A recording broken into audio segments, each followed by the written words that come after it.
Global.Media.com.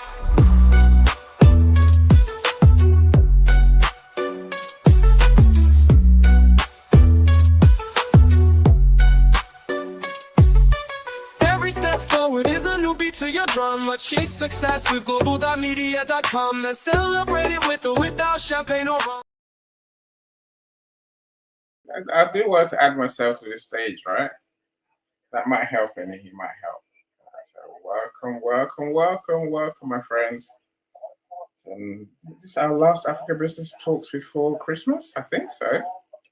Today's the 9th, right?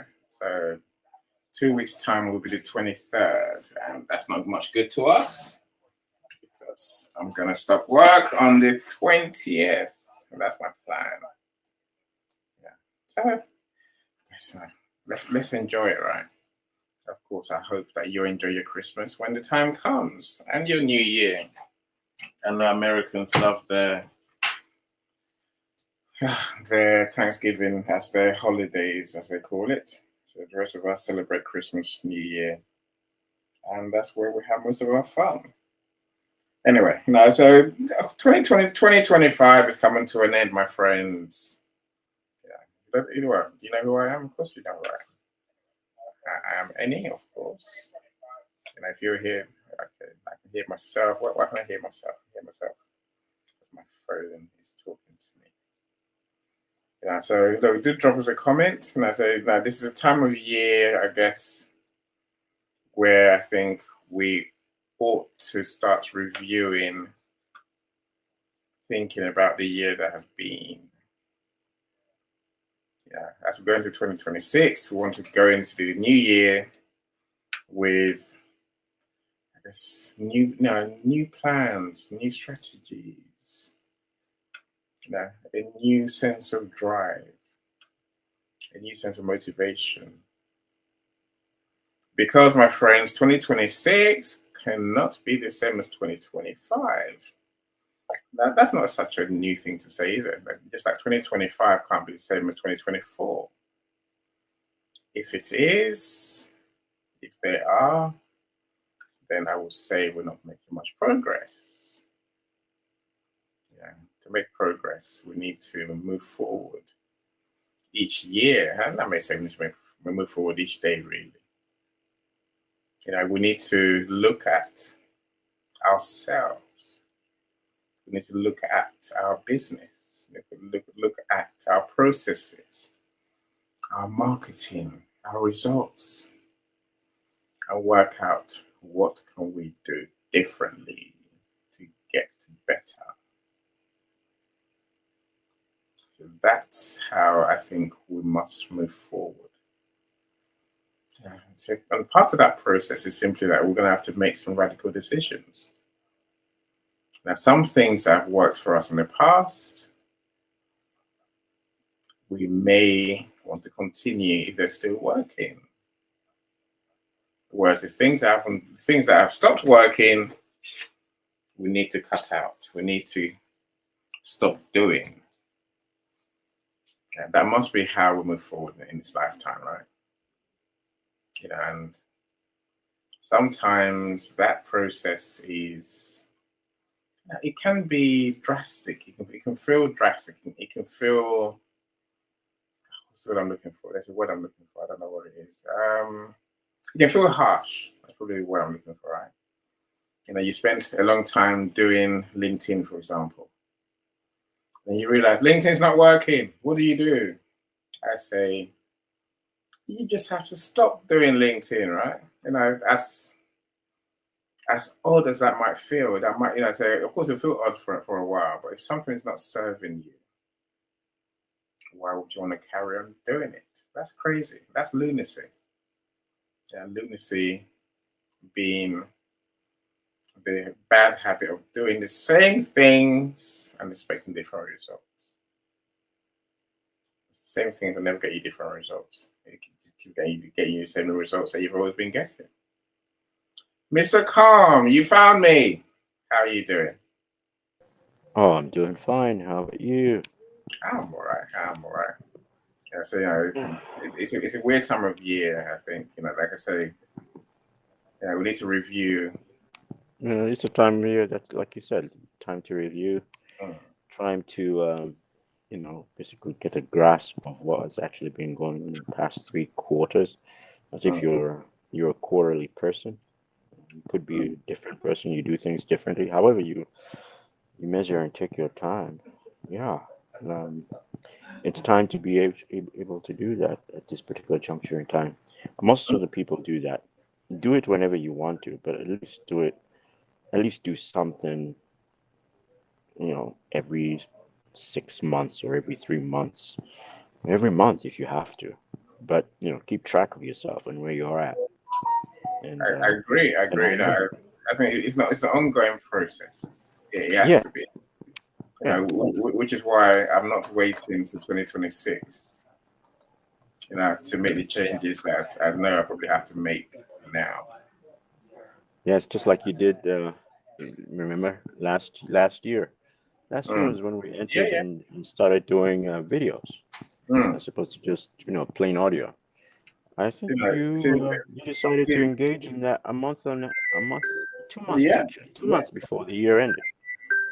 See, the year before that, the year before that, and I got to the new year and then realized I had to call my numbers.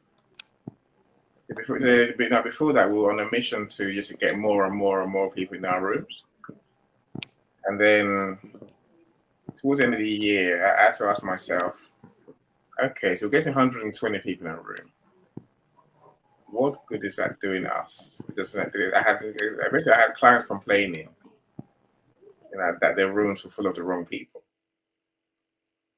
So I decided there and then there's certain types of people, certain groups of people I'm just not going to invite because they never invest, they never spend the money. They have no intention of spending money. They have no, they're just there and they're there to take up space and talk. That's what they have, and so I changed my process completely. Yeah, did the numbers go down? Yes. Is that a problem? Like I say, some things feel odd. It might feel counterproductive, but I think ultimately we must begin to work out what's right for us. Yeah, and when it comes to numbers in my rooms, for example, so I guess I realized it's better to have the right people than a lot of the wrong people.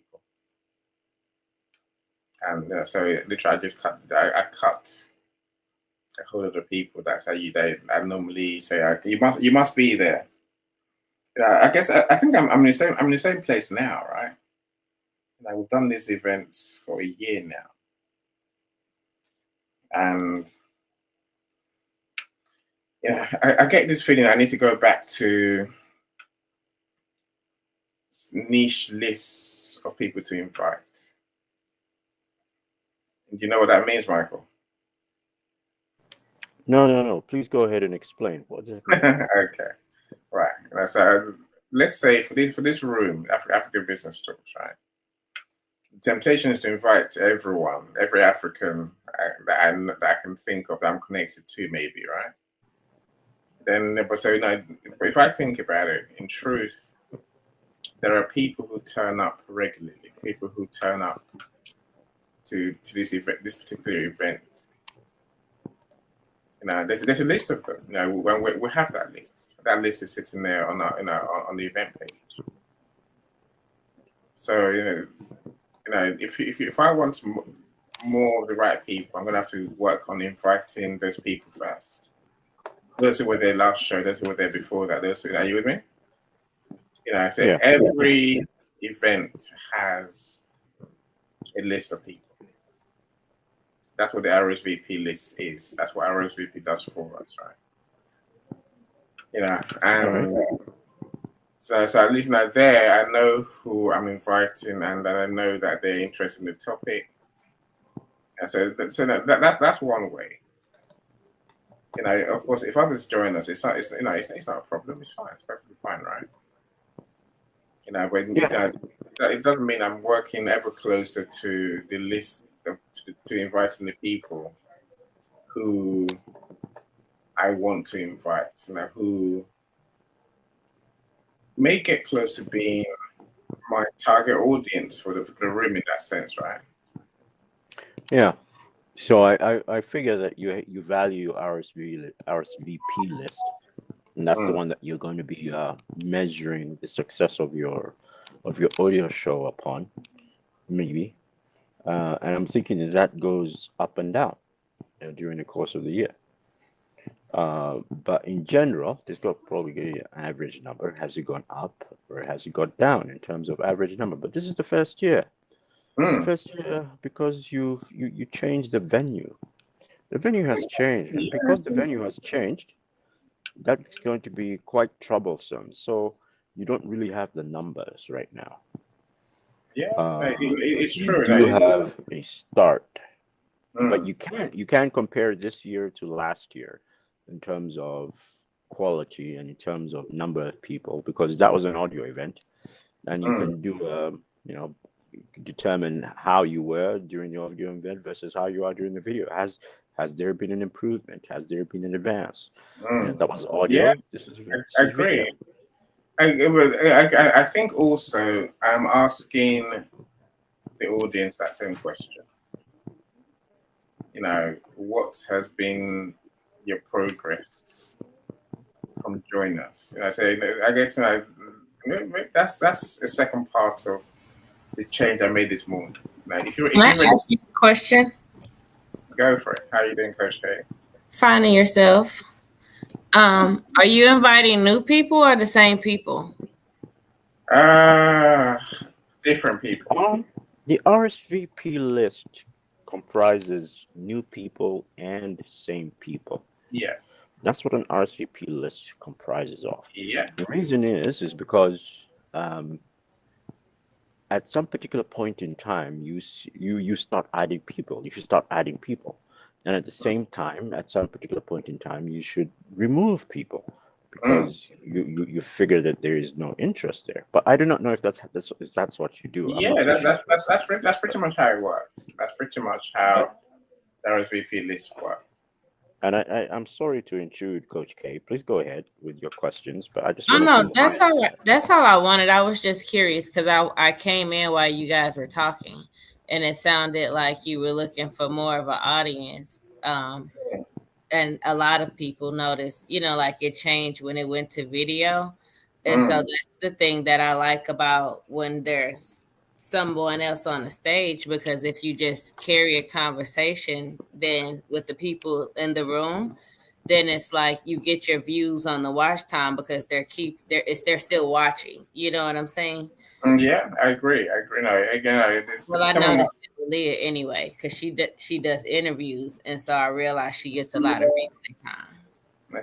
Someone asked me today, the numbers have gone down since you started doing videos. I'm like, yeah, they certainly have, but it's not a problem. So because we make up all of that on the replays and the views on YouTube and wherever it's after the show. So I'm not concerned. No, that's why I'm not concerned about the numbers going down necessarily. The numbers, no, they will go. Every time you make a change, numbers will go down. See, the other thing I'm doing is I'm trying to be specific about who I want in the room. So today, so in today's description, so it's a new section I created in my descriptions. I want African professionals and business leaders, to join us because so obviously we can learn from them, right? Again, the days gone by when I would just invite anyone. It would be literally anyone. Mm-hmm. But how did that work out when different people came and you guys were talking about the topic? It's a difficult one. It is a difficulty, and the difficulty is that when you have people in your room and people talking, it means others don't talk. And here's the simple truth is this: sometimes you lose people because they don't feel the right people in the room. They feel like the room is not giving them value because the people there are not helping them. It's not what they came for. In other words. Well, I was just talking to a really close friend of mine in Abuja last night, a business owner that was looking for some help, looking for someone to invest in his business just by way of like a generator. Mm. And his solution to the problem was to call and ask me for $10,000 because he had I hope you said yes and wrote the check there and then. he had Right? like two different properties, and they're both making money, and he actually don't have a customer problem as much as keeping it cool. And so, in my opinion, sometimes having different people in the room that think different, because a lot of times people think that money is the resolve to whatever their problem is, and it's like everybody needs some money. Shit, I wish somebody would call and give me $10,000 right now. Yes, And so, give me half, I'll take it. right, but the thing is, there are people that have other abilities, because the problem is not you need $10,000. The problem is you need to keep these two buildings cool. And so having someone that has interest in Nigeria that's not African in the room, the power of that could look like, well, I have a generator, or I can get this generator from over here. If you can allow me a couple of weeks at your property, then we can wash that way, since they may not have the money to give, but they can help out. And so I think that sometimes being willing to have outside people in the room, it can give you more options to the numerous problems that may be on the table, just by way of perspective. But you have to bridge the gap and Yeah. make people connect themselves to the problem. Because if it's me instead of we, then you'll get people uninterested. But when you start we in the conversation more, then people can actually see themselves in a picture outside of just what they can give, Yeah. because nobody wants to feel like that. Yeah, I agree with you, and I agree with you on that one. I mean, I don't. I guess I realized late in the day that I need to find a set of words to describe that part of educate. Yeah, just paint a picture that includes the people, because even me, like, I realize that it's more of a cultural thing when Africa is saying we need help and we want to help ourselves.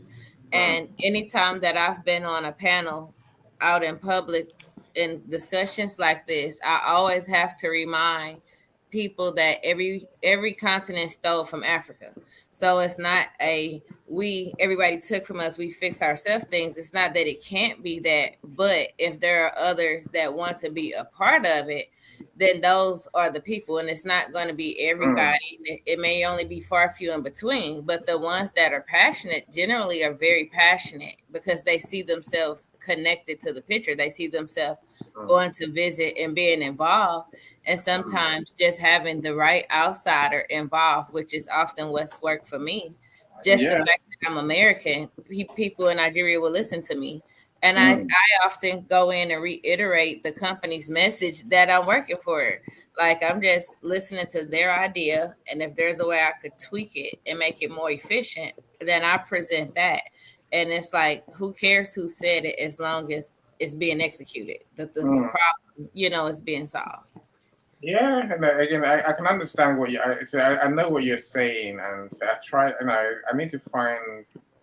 Do I call them Africa interested people?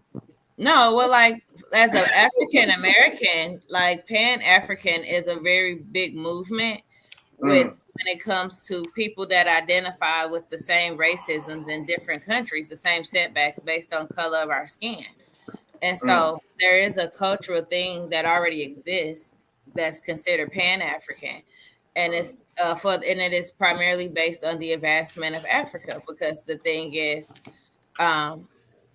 Africa needs to be okay because it's the source. You know what I'm saying? But then also Africans need to understand that there are other people in the world that are going through the exact problems and they have to feel included. Otherwise they'll start feeling used. And that's where you get like disdain, and you get people, that negative vibrations, because it doesn't start feeling like give and take, If it's just give. Yeah, And yeah, so I agree. including others is the biggest key component, because when you include them, it's not that the message is a problem, and it's not like it's not obvious, in most situations. Mm. Um, we all can acknowledge that it exists, but it's just like, hey, we all need help. So let's look at it from a bigger perspective of people that want to help people. Because if you get that, you'll get a lot more people. And there are a lot of people that need help and want to give whatever department they have access in, but it may not always look like money. I say that I understand perfectly, and I agree with you on that one for sure. Yeah. The barter system used to be gold. Mm. Yes, and then we moved on. Yeah, somebody came up with this first, the cowrie, the cowrie currency, and then they started putting value on other things. But really, people, the right person is far more valuable than gold. Yeah, well, as it's a value of what you do, I guess, and what you bring more than that. Is that who you are? Is it value of the person? That's what I'm thinking. It's more the knowledge and the insights that they can add to the room, right? And also, I think it's the way that it's the way we think. Yeah, it's Yeah, bringing the full everything to the yeah. table. Mm. Because Because yeah, let's talk about our topic today. Because okay, obviously, you two have been you lived 2025, right? yeah, let me Yeah. stream with you. Like, what is your take? What's been your experience with 2025? What's been good? What's been new? What would you want to take into 2026? What do you want to drop? Are you talking to me? Yeah, either of you. I said no. Um, Who takes the mic first? um, The other one has to answer the same question. So so my take on 2025 is learn from everything and value time and people. Like understanding people and going beyond the surface level. Um, and understanding that time and people is probably the largest currency that exists. And when more people understand that, the more wealthy people actually will become, because I believe that there's a very low value on people from other people at this point in time, and so it's making it hard for a lot of people to get ahead. And so I think that's a perspective shift that I made, because I'm still money focused when it comes to business, because I understand that money is a tool and it's a way to show investment, but I believe in people over money at the end of the day. And so that was probably my biggest takeaway, and just like really getting to know and understand people at a deeper level. I like that. And of course, that's something you're going to take into next year, right? Absolutely. I'm centering, this is what my business is really centered on. It's like bridging the gap between luxury brands and impoverished or disenfranchised communities, being that bridge in between and helping brands like people that are in Africa that are looking for assistance, with everyday communities that make sense for partnerships where everybody wins. Hmm. I was thinking it earlier. This disparity between value of money, it doesn't seem to be. It doesn't seem to be closing. I'm saying between Africans being in Africa and wanting and being able to afford what you want from the West, for example. If you want, say a pair of shoes from here or a computer from here, I'm saying, the cost to most people in Africa, especially, is to them is crazy, right?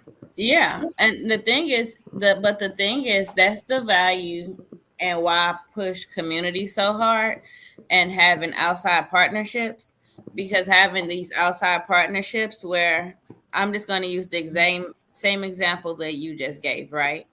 Let's Mm. there's times where I'm on my way to Nigeria, and they're like, "Wait, you coming?" And they're like, "Grab me this and that and that," and I'm like, "Okay, well, when I get there, I know that they're taking care of my accommodations anyway, And so I grab the things that I know people will want, and that's usually what the gifts are. But that's the value of partnership from an outsider, where not only do we get things at a fairer price, a lot of time in America, we can get them cheaper at like discount stores that Nigerians don't have access to.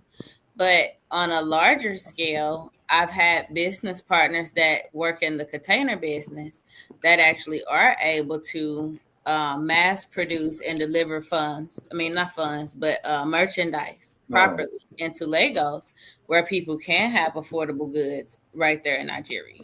Yeah, yeah. That's it. That's it. That is the flip side, which is that you can buy many things locally. Even services you can buy locally. Mm-hmm.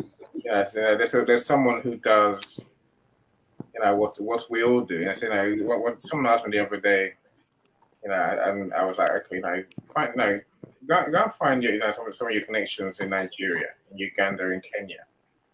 They can do what we do, right? I mean, You know, for me, I'm going to be looking to get a few mentees that are in Nigeria mm, because I know that I can fairly pay them in their currency for mm, some of the smaller things that I've been struggling to do when it comes to online stuff that I frankly don't want to do. yeah, Um, but I know that and I know that I can do it that way where it's fair on both sides, but I'm also offering mentorship and possible placement with positioning in the future. And so it's like it's got to be a give and take relationship. yeah. Well, let's say this is I think you just struck on the heart of the conversation, Coach K, from my point of view, right? In that, can you earn the money that we earn in the West if you live in Africa? Yes, Right. absolutely. What does that take? Partnership. Like I said, if so, I'm gonna like I don't. Okay, I just got to be me. Okay, Yeah, 'cause just I don't know how to say what manage. you mean. Say what you mean. I Okay, mean what you say. so let's take, I'm gonna say two poor people in the sense of poor in finance, right? And I'm Mhm. gonna say poor in the sense of mental as well, because Yeah, the difference between wealth and poor is mentality. It's not I money, agree. I agree. right? So I'm gonna say you take two poor people that say we can't do it, or let's say we really can't because of circumstances, right? We need someone that can to pull us up. And you look at the analogy of the ant community that one goes out first, then reaches this hand back and pulls out one more, and then there's a chain reaction.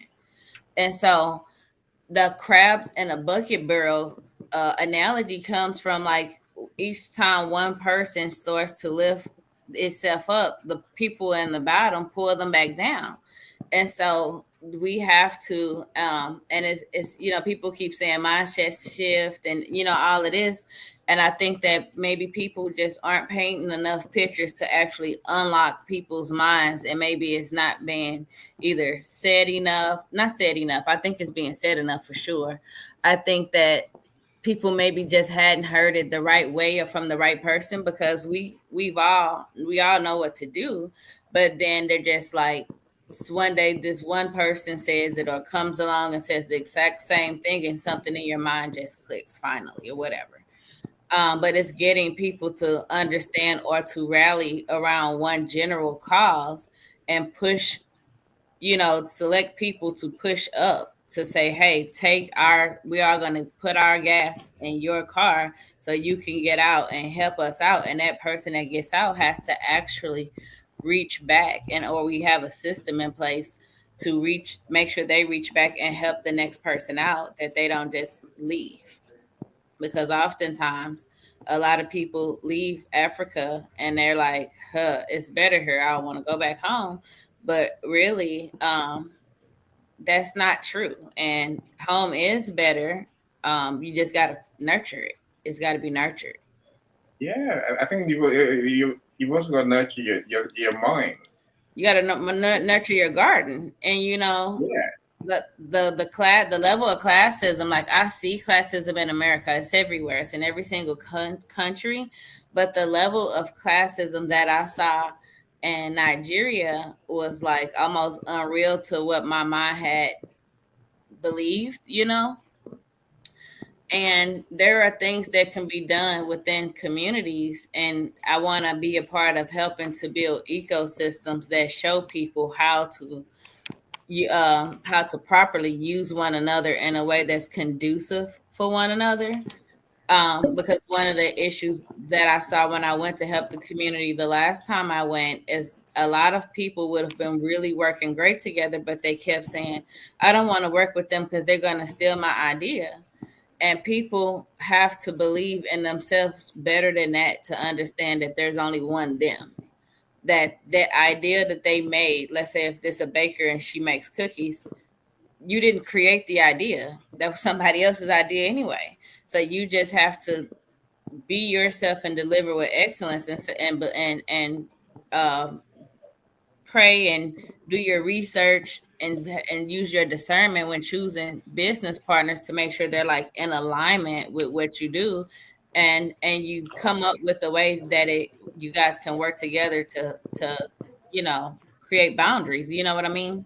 And so No, I think that out teaching partnerships is a real thing, because mm, people are afraid of one another, but they won't help. And the people that want to help them, they don't trust them, because of past experiences. And that's real too. yeah, So no, that's why I harp on community. And so it's like, I agree with that. I think this is one of the lessons I say we need to learn and do mhm. differently in 2026. I say, there's many things you mentioned there, Coach. We'll be very quickly. We have to aim for excellence. If we use a cooking example, I think we have to aim to add our genius to the mix, literally. I know full of puns what I just said, right? To the cooking mix. What's we bringing? As Africans, we must, as every business owner, you must bring something different. You have to bring your full self, because honestly, as Africans, a lot of times, a lot of African, like pure African descent people I know, there's some that overvalue themselves, but many undervalue themselves. Most undervalue themselves. Most undervalue themselves. Literally, they undervalue themselves in terms of what they think they can do, create, and give to the world. Now, that's just my thought. Blessing, welcome. Hold on, let me welcome a few of my friends. And I'd say, let's ask Calm what he thinks on the topic. You got a few seconds to think, my friend. Blessing, how are you? Glad you're here. It's Mr. Cyrus, I see you too. And my beloved Miss Angelica. Hello, Miss Angelica. How are you doing? Glad you're here. Of course, there's more of you here. Do drop us a comment. Hey, Angelica. We'll see you, but we don't know it's you, right? The weird thing to say. Mr. Calm. I don't know. No, take it from wherever you like. From what Coach Ken and I have been discussing. What's your take?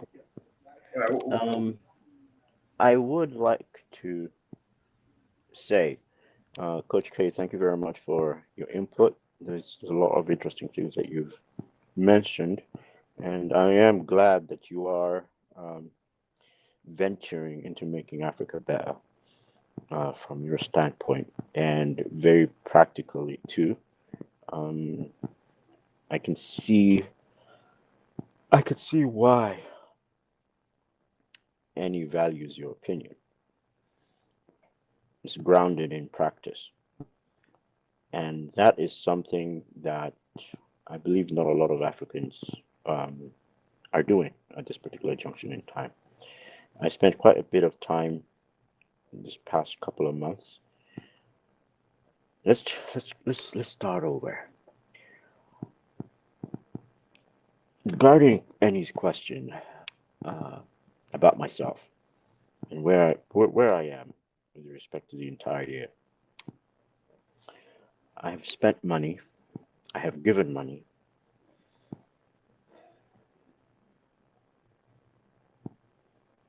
and I feel disappointed as to how much I have given, and I've lost money as a result due to, I guess you could say, miscommunication. But these were ventures that, in any, and mostly by by sending money to Africa, and this is for ventures that were trials. You know, uh, Folks were having excited, trying to elevate people to go from one stage to the next stage. They get excited and they're using my money to put them in location and places where they can advance themselves. I figure that's a good way at the beginning of the year. It's a good way for me to get my money to move around, to just to see what it can do for other people. It's not so much, it's not a lot of money. It's a small amount of money, but cumulatively it accumulates. Is to thousands and thousands of dollars. So I start doing some, bookkeeping, find out what exactly has happened to the money. Where did it go? How did it go? How did this venture happen? How did it work? And year upon year, I'm always optimistic that things will get better. But in the past couple of years, I've been noticing that things haven't gotten better with respect to how I've utilized my money and what has happened to it. I find that, of course, they have been cheated. So if they have been cheated, that means I have been cheated. And it's not their fault. Ultimately, I'm thinking to myself, how can I say it's their fault? It's not. It can't. I mean, that's the automatic feeling I've got, but it's not their fault. More likely than not, it lies on it's my fault. Maybe I should have done, because there have always been advisements indicating, hey, you shouldn't do that because it's not a good idea. Can you really trust this, what's actually happening? And actually, it shows that that company that you're actually invested in, or they're investing in, is not a good company, or the people they're investing in are not good people. And I've actually seen families become devastated continuously. I mean, there's a whole person who I'm actually particularly involved with.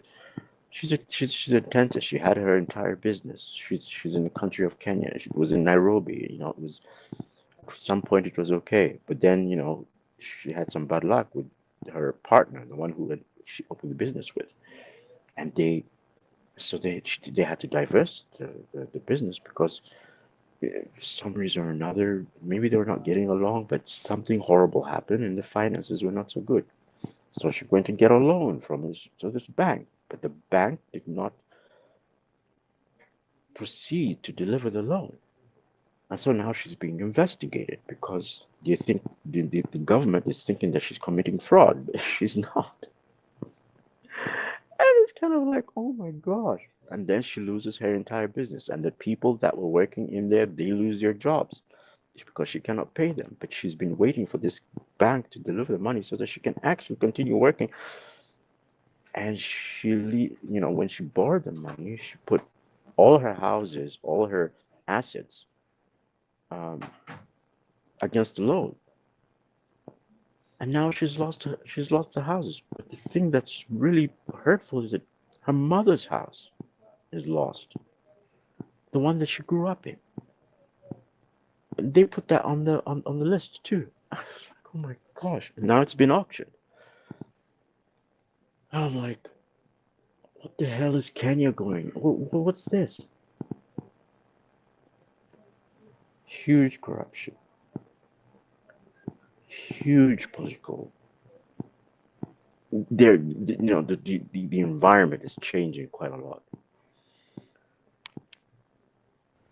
Africa is going through there's a lot of positive things that are happening, but I think there's substantially a lot of negative things that are happening as well that are not in the news. Well, you're not going to get them here in the diaspora. No, not here. And even if you were to get them, would you believe them? I don't know. But that's what she's going through. So I'm assuming that there's a whole bunch of people in Nairobi, in Kenya, who are going through this.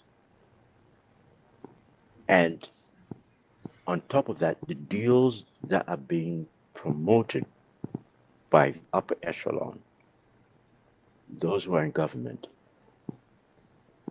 seem to be driving us back towards colonial period. And I'm looking at that, I'm saying, what's happening? Why aren't we advancing as an African nation, as an African continent? It's I been think 60 years they're since overvaluing independence the and all West that. That's the thing. Yeah, and that you and the people who are overvaluing the West are or the in upper leadership. echelon, are in leadership. They're the ones who are driving the big macroeconomic money, which affects the bottom line. And they're taxing the bottom line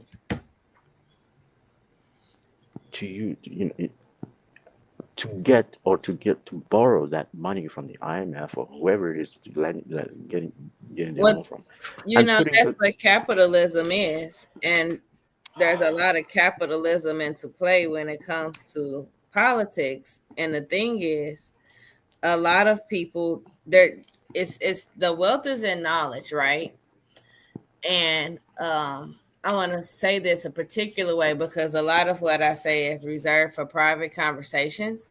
But basically, the West, is known for being born off capitalism, which essentially is slavery.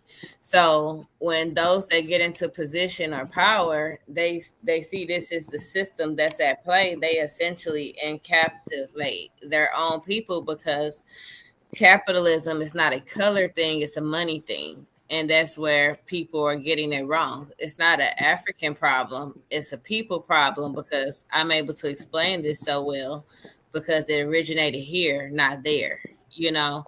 And so that's why I say the power in partnerships and developing community is there are some things we can change and there's some things we can't. And if you know that that's the system that we are living in, then you have to play around the rules of that system. And so I believe in developing communities, and anybody in Africa absolutely needs a partnership outside a partnership with integrity, like an intentional partnership outside of Africa, so that they don't keep getting played. Because if you just partner with somebody that has the same amount of knowledge as you and cannot advance you, then how can you actually advance when you know the system is set up against you? When you can say that out loud, then you have to reevaluate the cards that you're dealt so that you can actually play to win the game. Because we can't wake up and change politics tomorrow. That's something that's going to be a long game thing. But the thing we can do today is start developing partnerships that can give and provide better tomorrows for people way faster than any government will and can, because the government is not necessarily for the people at this moment. and that's where this thing to do with China is becoming more and more attractive. Because as far as I can tell, even with the set of as I see it, the African mindset is that of poverty mindset versus an abundance mindset. I believe the Chinese people are actually practically implementing an abundance mindset. Practically implementing 100%. an abundance mindset. I love the way they Ubuntu, live. Ubuntu is predicated upon the abundance mindset, but it is and Ubuntu is an African word, but for some reason or another, it is not being practiced at particular juncture in Africa. It is there. It lives there. It is something that we should incorporate and try to incorporate upon ourselves. And this is kind of something that I want to take into 2026. What country are you in, Michael? Myself, Yes. currently, I'm in the United States, where you are. Oh, okay. So you know about Kwanzaa, right? Yes, I am not too familiar with Kwanzaa. No. I So am I know that it exists. I know the periphery of it, but I do not know the details. I don't know the deep details, but and I'm just putting this out, just as an idea with you and I and any right now, right? But what if, because Kwanzaa's coming up and it goes for about a week after Christmas, and it basically it's something that's created out of disenfranchisement from what we know, from things that people know. But I believe that you can create your own system of beliefs, within your household. But what Kwanzaa essentially does is it talks about these rooted African words, such as Ubuntu, and to educate people. And I think it would be cool to have people outside of Africa as well as Africans like to host an online event during the week of Kwanzaa to show up for like 7 days or whatnot, and just talk about what it means and allow Africans to give their perspectives, and for Americans, or not just Americans, but whoever shows up that's interested, honestly, in learning about what this means. Because to me, I believe that our souls are our souls. We all come from God, and our skin is like our clothes that keeps our spirit held, right? And so I believe that there's good and bad people in every single culture. And the exact same thing that happened, not the exact same thing that happened to your friend, happened to me, though, like after helping African businesses and doing the right things, as far as my living situation. I I went through a series of really messed up events and had to move out of my place. And then the person that I paid as a realtor to find my apartment scammed me while I was living in a hotel with my goddaughter. So that's not an African issue. That's a people with integrity issue. Scammers are everywhere, and people that lack knowledge are getting scammed regularly all over the place. And so I want to formulate African rooted language as an everyday practice for people, because when something good, it shouldn't be limited to just some. Like, that's how we build a community that gets people involved. That's like, I believe in that as well. And then those are the people we work with. That sounds like a fantastic idea. I do believe that there are many communities that we can join, that I can point you to, that you might want to take a look at for yourself to see whether they are actually doing what you're actually what you're actually proposing. Well, I know Um, this is what I'm proposing for my company, not necessarily that, but I'm open to sharing it from a perspective of saying, hey, this is what I'm doing. And if you are attached to communities that you think may be a good fit, then you present it on your behalf, because I already have a list of to dos and oh, companies to meet out to that I have to reach out to, because I'm after a very particular niche of people you have your RSVP list. to a degree. Excellent. But I'm not looking to reach the masses necessarily. I'm not interested in popularity. If I can avoid it, I will. But if I have to put myself out there, I will as well. But I only like to do things that make sense. Um, and for the sake of my own health, I'm not trying to appease the masses, because the masses don't listen to people. They listen to politicians and people with money. So that's who I need to go and have conversations with.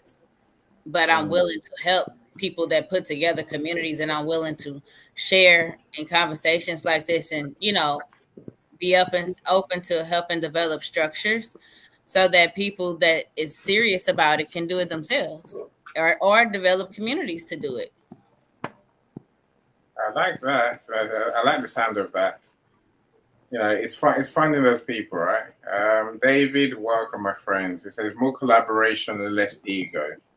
Africa will thrive and be encouraged to continue growth. Now, you're welcome to join the studio if you want to add to the conversation, David. So we'd love to hear your thoughts.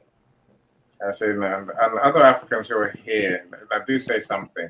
Michael, I think your point is it's an issue that goes on forever, right? I'm not sure how we solve it.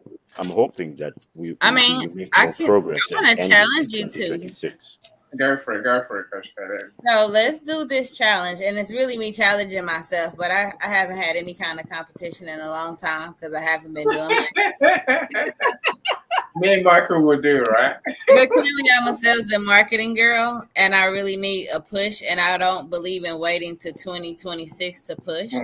So, like, maybe we can commit to showing up, once a day for a week during the week of Kwanzaa. But I'll share what I'm doing to develop communities, and you guys don't have to do exactly what I'm doing, but maybe formulate a way to build communities within where you are, so that you can have your people on and offline that really are in alignment with you. You know what I mean? So that you can actually replicate what I'm doing. And so for me, I'm gonna challenge myself to put out wine tastings or like do something in person the 7 days of Kwanzaa. It might not be wine tastings, it might be something else, but I'm gonna challenge myself to host free meetups or something at a coffee shop, or to do it. I might do it virtually, but just create some form of community each day of people that actually want to know more from you, that are interested in what you are saying. Because the thing is, I was telling Annie earlier, well, I think you were there, or I was talking to Paul, but I was saying that, like to paint pictures connecting people to the story so that they can see how it can work for them. And you guys really think about how your movement could work for someone else. Because like I said, when I hear someone getting scammed in Nairobi, Kenya, right? Hypothetically, if I was her partner or if she was a member of the community, the way that I'm formulating my community is I'm going to do Q&As, maybe either twice a month. And if I could do once a week, but I'm going to try to commit to twice a month, right? But I would say, hey, in the community, has anybody else dealt with this in Kenya, or does anybody have a contact that can help her so that she's not going at this alone? And so that's what I mean by having power in community and partnerships, so that you have somebody else to like alert you when things don't seem right, or or if you need a second opinion. I can see how a I like community, that idea. yeah, will be helpful for sure. I said, but I am thinking in my head, it seems inevitable that we're going to get to 2026 with Africans and African businesses and African professionals still needing help. If anything, probably need more help than ever. Yeah, but sometimes the help is in the backyard, because if a business just closed, like for the person I know, I told him, I said, how businesses don't make it and end up having to close every day for various reasons. Maybe somebody like got blessed with another generator, or has a business that their business went out, so they'll give you their generator and allow you to make payments on it. There's ways around just give me money to fix this problem. That's a problem that could be fixed overnight if somebody has an extra generator. I agree. Are we even close to, I guess, using our gifts to transform our lives? I mean, here's the weird thing I see, my friends. The weird thing is that when we go abroad and become part of the diaspora, Africans, we're big players in almost every niche, every business, right?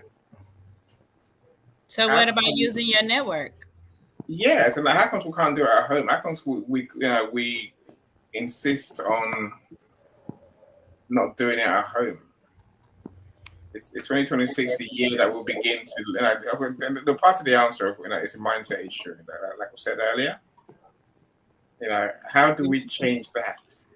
So what if I found this platform recently that I'm gonna put into the group, and they allow you to send out 300 free emails and or text messages or something a day, and people have some that they already have, right? But this is something that I'm just throwing out that's free, where you can go through your contacts and pick out 300 people that you think may be in alignment with the message or the things that are important to you, your core values, right? Because your core value is being a part of the change that Africa needs to progress, right?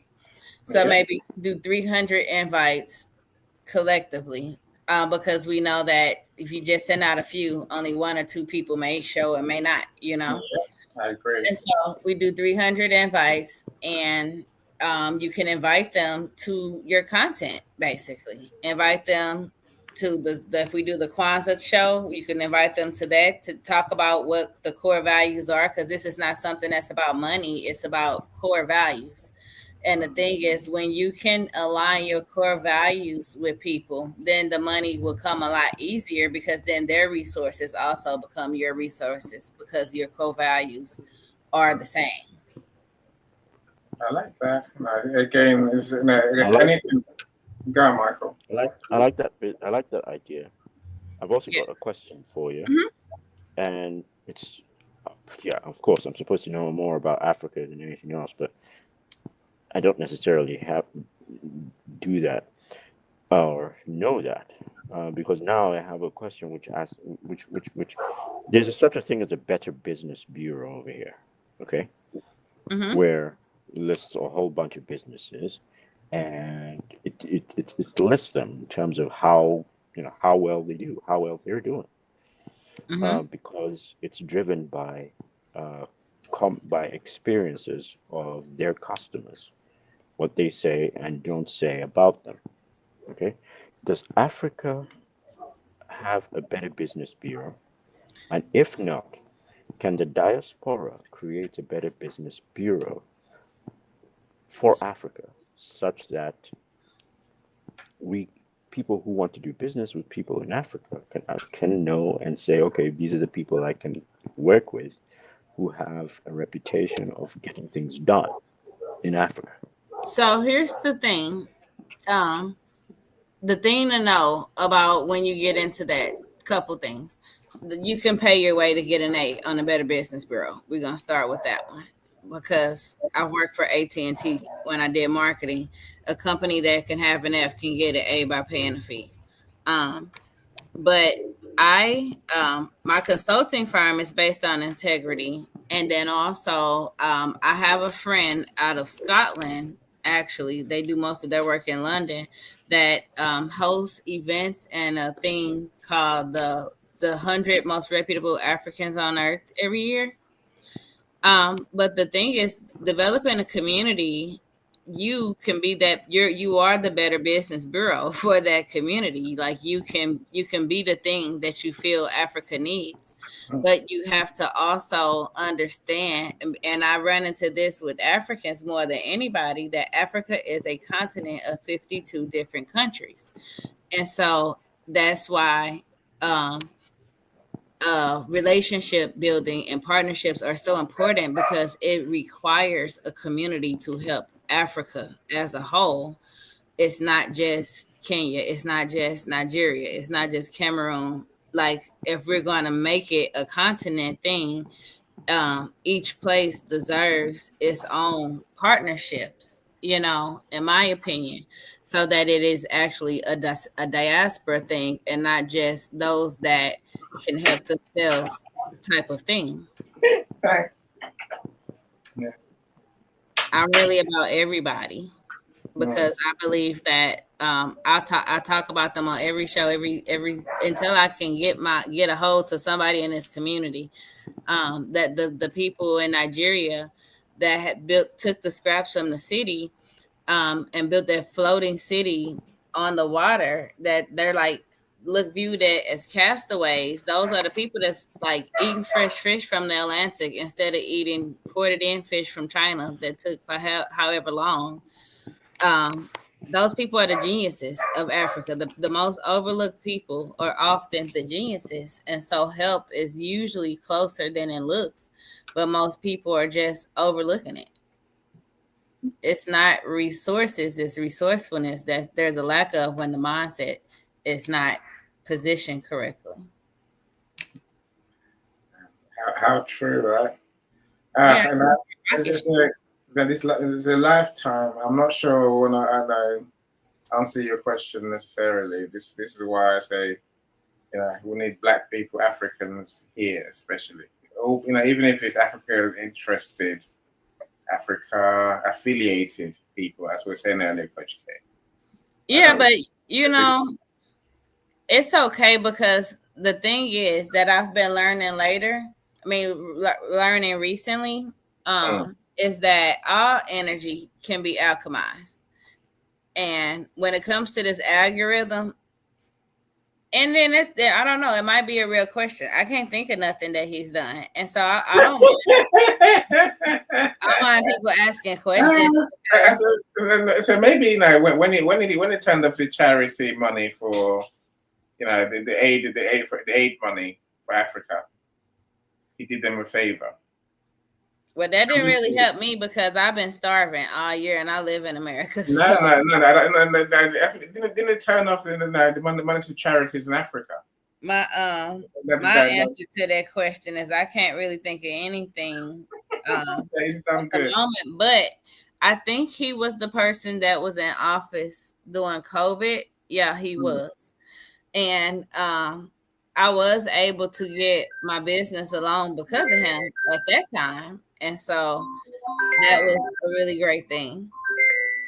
Sorry, my phone's ringing. I had that thing on silent like we in the movies. Yeah. if only. You see the background. I felt like I was at the movie theater. But no, it was ironic that I got that call from Nigeria last night, because I'm like, why is he busting through on my video like this? And he's trying to show me that the business is working, that everything is legit, because the company that I initially went there to help out, shortly after I helped them gain an influx of funds, they started mismanaging money, and no one actually told me. And I didn't find out until last night. And he was calling to ask for more money.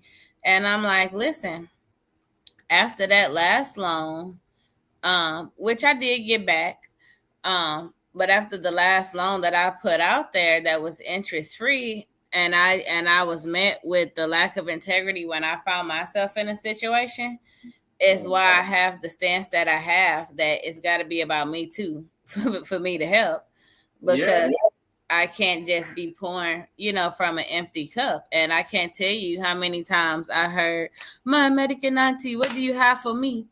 And I was like, can you make hair? Do you make jewelry? Can you pound the fufu?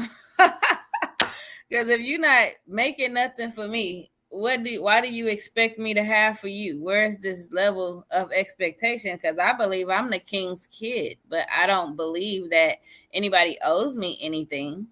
And so the level of expectation has to be remanaged, because the most asked question in Nigeria is, what do you have for me? You're on mute. Most asked question, and most of Africans I meet on here especially, is that very question. What do you have? Can you help me? Can you give me? Yeah. Can I have? And I'm hoping and praying we don't go into 2026 with that, as with, I guess, seeking outside help as our only answer. It's not about seeking outside help as much as it's about what can you give. Because when you open a conversation where I have to give this, then it allows you to attach with people that need that, and then they say, okay, well, I have to give this. And that's how bartering works, not what can you give me. Yeah, no, that's a lesson for us, right? Such a sweeter deal, because honestly, when a person has abundance in something, they tend to give you more.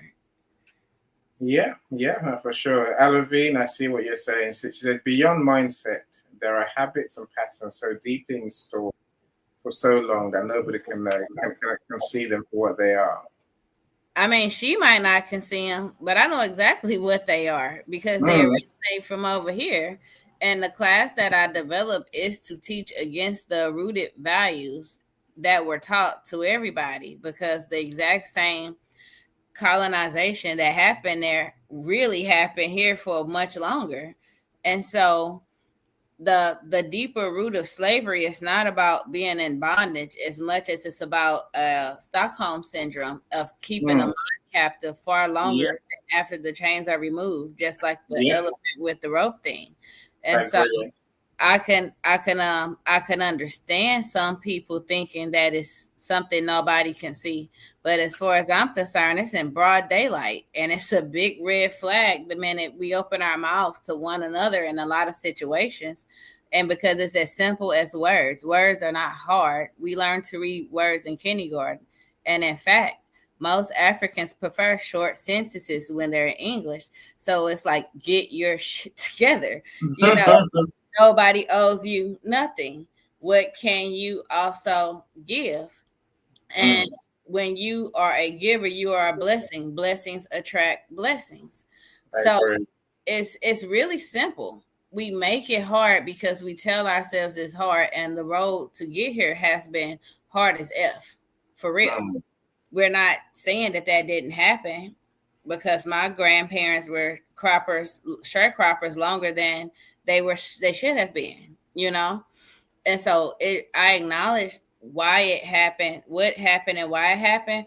But the root of how to make a slave lies in its teachings of the words we speak and the divisiveness of one another. They thrive on divisiveness. It's a letter called a Willie Lynch letter, and it talks about how to make a slave. And I have the top 5, the most important 5 pages. If anybody wants it, just DM me. But it talks about how to captivate someone's mind by putting them against each other and breaking up the unity, basically, in community. And so the more disconnected we are, the longer this pattern exists, and we do it ourselves, and no one has to make us be divisive, because we're thinking that people that could be for us are not for us, because we're not teaching them from our standpoint. While it's important, we're saying it's important, and they see that if it was them, it would be important. But in most situations, until people are in a situation themselves, they don't even wrap their mind around what it is. For real, I had to go to Nigeria to understand, because even in what I had been told by my Nigerian friends that live there or come from there, my brain still couldn't see everything, because there's so much good, and I see the other stuff that's not great, but I look for the good, so I see it more, you know. Yeah, listen, I was in Ghana in September, and Africa has many, many, many good things. Like Ghana certainly has many good things. I'll say that. Hopefully, I haven't been sending out the wrong link. I wonder if I have. If what happened?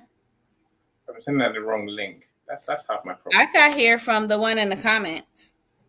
Yeah, no, I've been the link to join the room.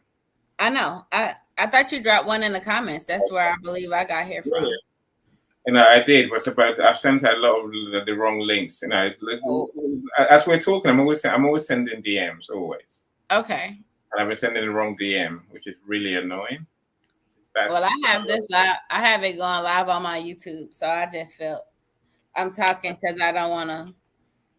I want to stay on brand, and I want to have a solid replay for those that watch later, because I want to send it out to some people as well. Because sometimes, a lot of times, it's just stuff that people need to hear.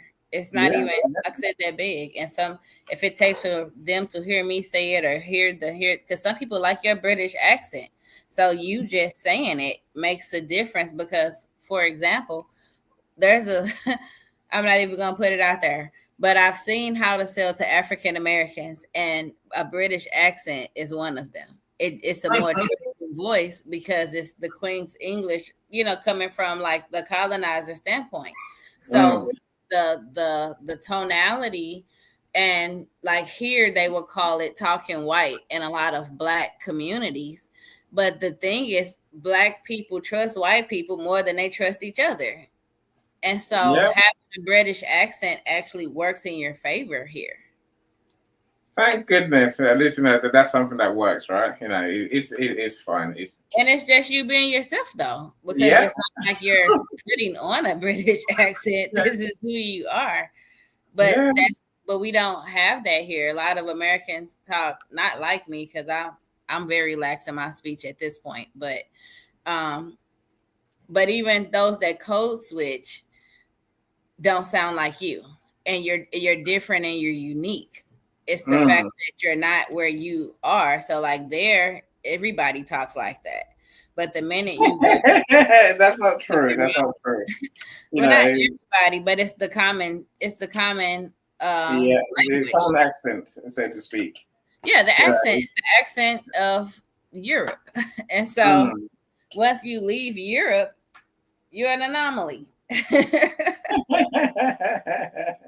Well, it is what it is. I wish Michael was back. So I do want to ask a question about where are we going with AI? Because now some people will tell you it's our salvation. It's what's going to save Africa. Others will tell you it's going to kill Africa. No, I wonder. It's going to help Africa. Go on, please carry on. I think that it's going to help. I think that people just need to learn the value of things, things and people. Because, so like, let's say if you're a one-man operation and you can't, and you don't have the money, you don't have the network, but you got a network, you got a Wi-Fi network. You have a network of people, but you got Wi-Fi, right? Then you use AI to manufacture tasks to make it easier for you to become who you need to become, so you can hire people, so that you can get the help that you need. It's a tool. It's just like a gardening tool. So if you have to use AI to reach outside of Africa to find one person that's of importance, or that of not of importance, but let's say influence, right? If you can reach one person of influence using AI, then it's done its job if it helps you solve your mission. Yeah. Because most people in Africa feels like they have nobody. So it's like, use AI to get you somebody. Use it as a fishing pole. Yeah, and so we can use it as a tool. As I use AI, most AI, which is ChatGPT, for example, to create designs I can't create otherwise, to create videos I can't create otherwise. I've used it to create art. Yeah. It helps you with it's helping out a lot with marketing. So like I said, there's this thing now you can go in. Well, that's AI when you can make one flyer and send it to 300 people via email and text within less than 10 minutes. Do you understand the time you get with data entry on something like that? Time is currency. It really is. See, but then I hear other funny things right now. Some Everybody fears what they don't understand, and so a lot of time they just start making up stuff. I think a friend of mine said the other day, you don't need qualifications. You know who? You don't need degrees or diplomas. You just need AI. It depends on your industry. I wouldn't disqualify education. And the only reason that I say that is for multiple reasons, right? When my son wanted to go to school for business, knowing that I am a business, that I do business and different things, I said, okay, well, why? Well, tell me your reason for wanting to go.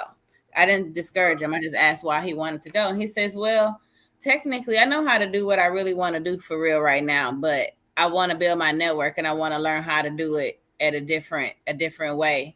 And as a person that didn't finish college, because I really felt like they should have been paying me to be in the class. I was so upset and disappointed in the education that I was receiving. I realized that there are certain elements that as I reach different levels in business, that those were the instructions to that, because I was self-made, right?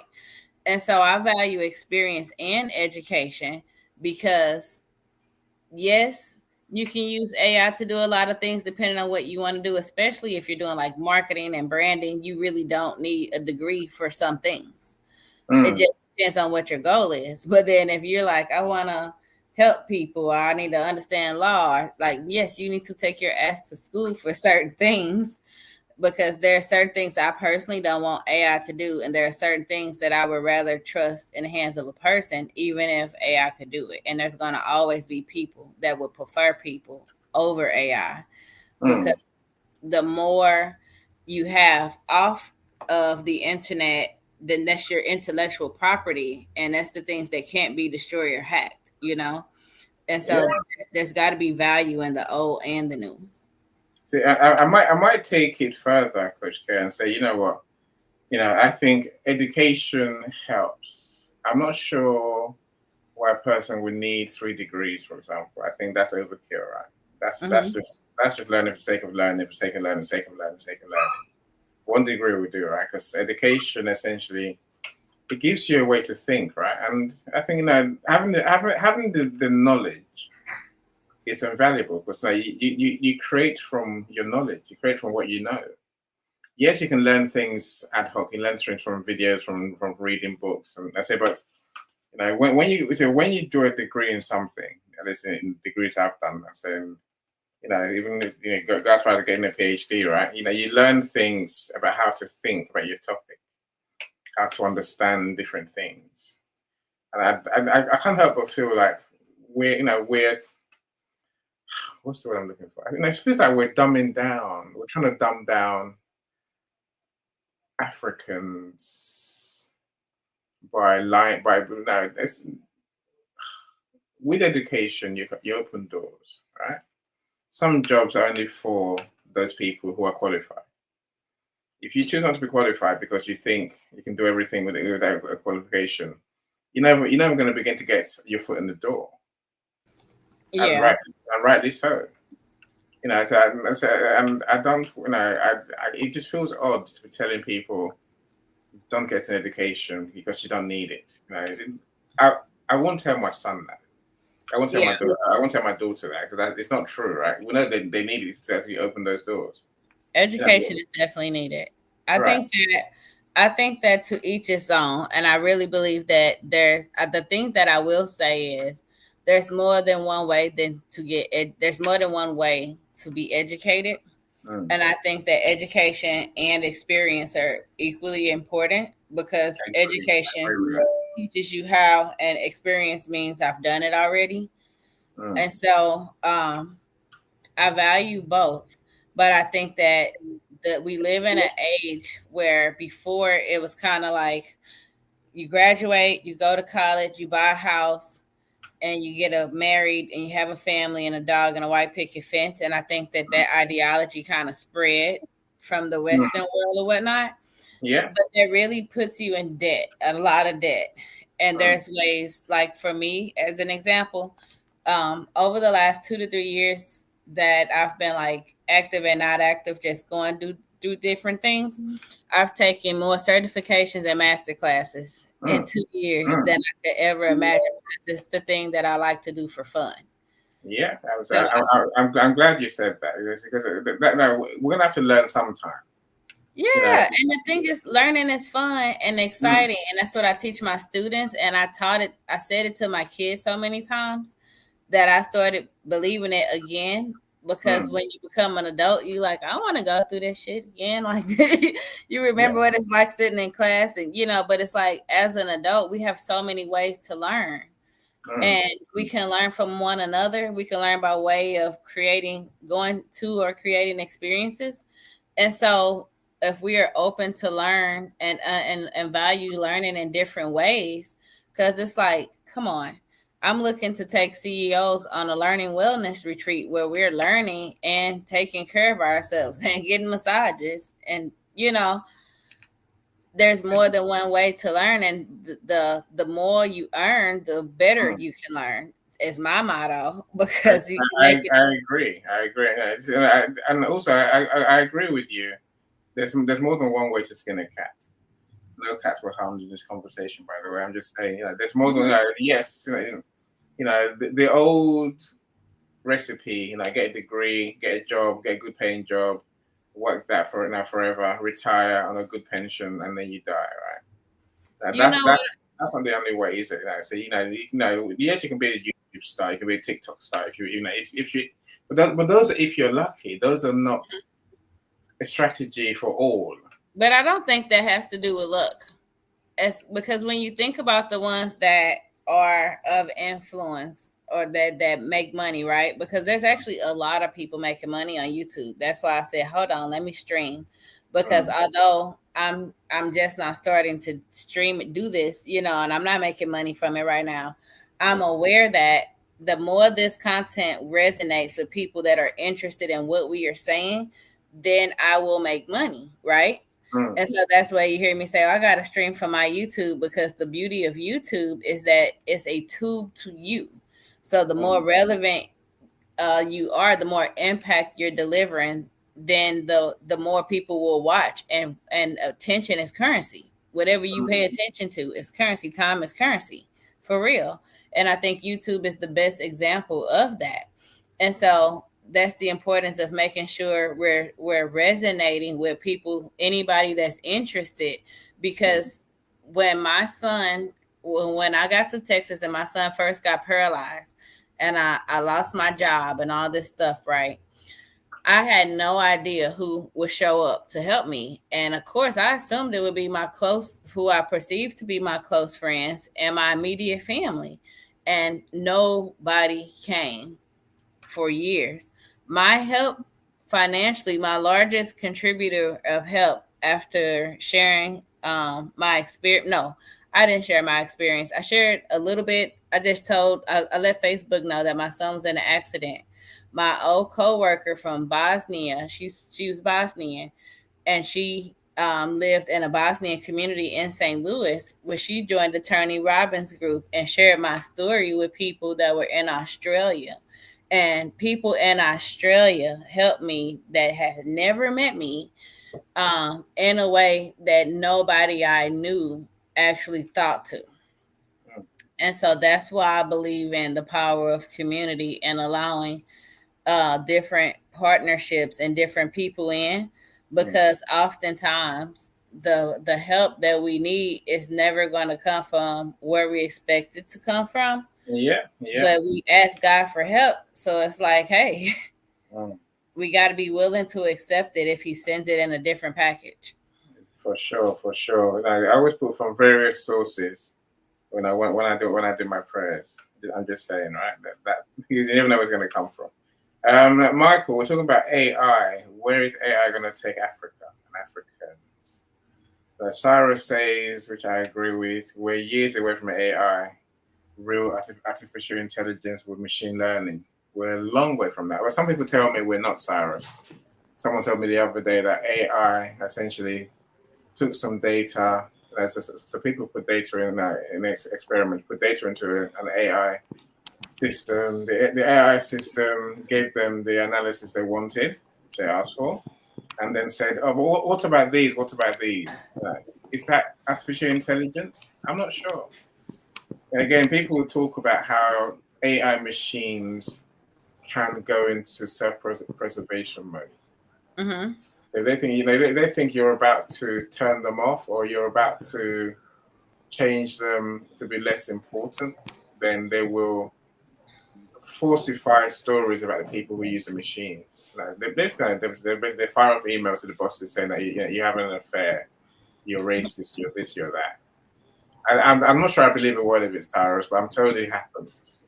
But I agree with you. Machines that can think, that can originate a thought by themselves, we're a long way from. All we have are machines that they crunch data and they scan pages online. That's what it comes down to, right?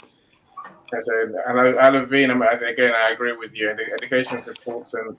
It's important. Experience too. That's what Coach K is saying, right? Mm-hmm. On a podcast, I heard knowledge without strength is destruction. Isn't that so true, right? Agreed. Yeah. So learning comes from everyone and everywhere. Thank you for what you're saying. That's to you, Coach K, right? Thank you. The thing is, we found Alavine. Sorry, let me celebrate. Alavine's back in our world again. Anyway, go on, Michael. I'll let you talk. Then we'll go to now. we implement AI in accordance to what we believe. I believe that AI is some sort of augmented intelligence. It augments my intelligence. All right. It provides me with information that if I'm doing, because right now I'm using the majority of the time to do research. I want to do research on the amount of data that's out there. I have questions. Go and find this information and let me know what it's about, and teach me. Teach me. I want to learn.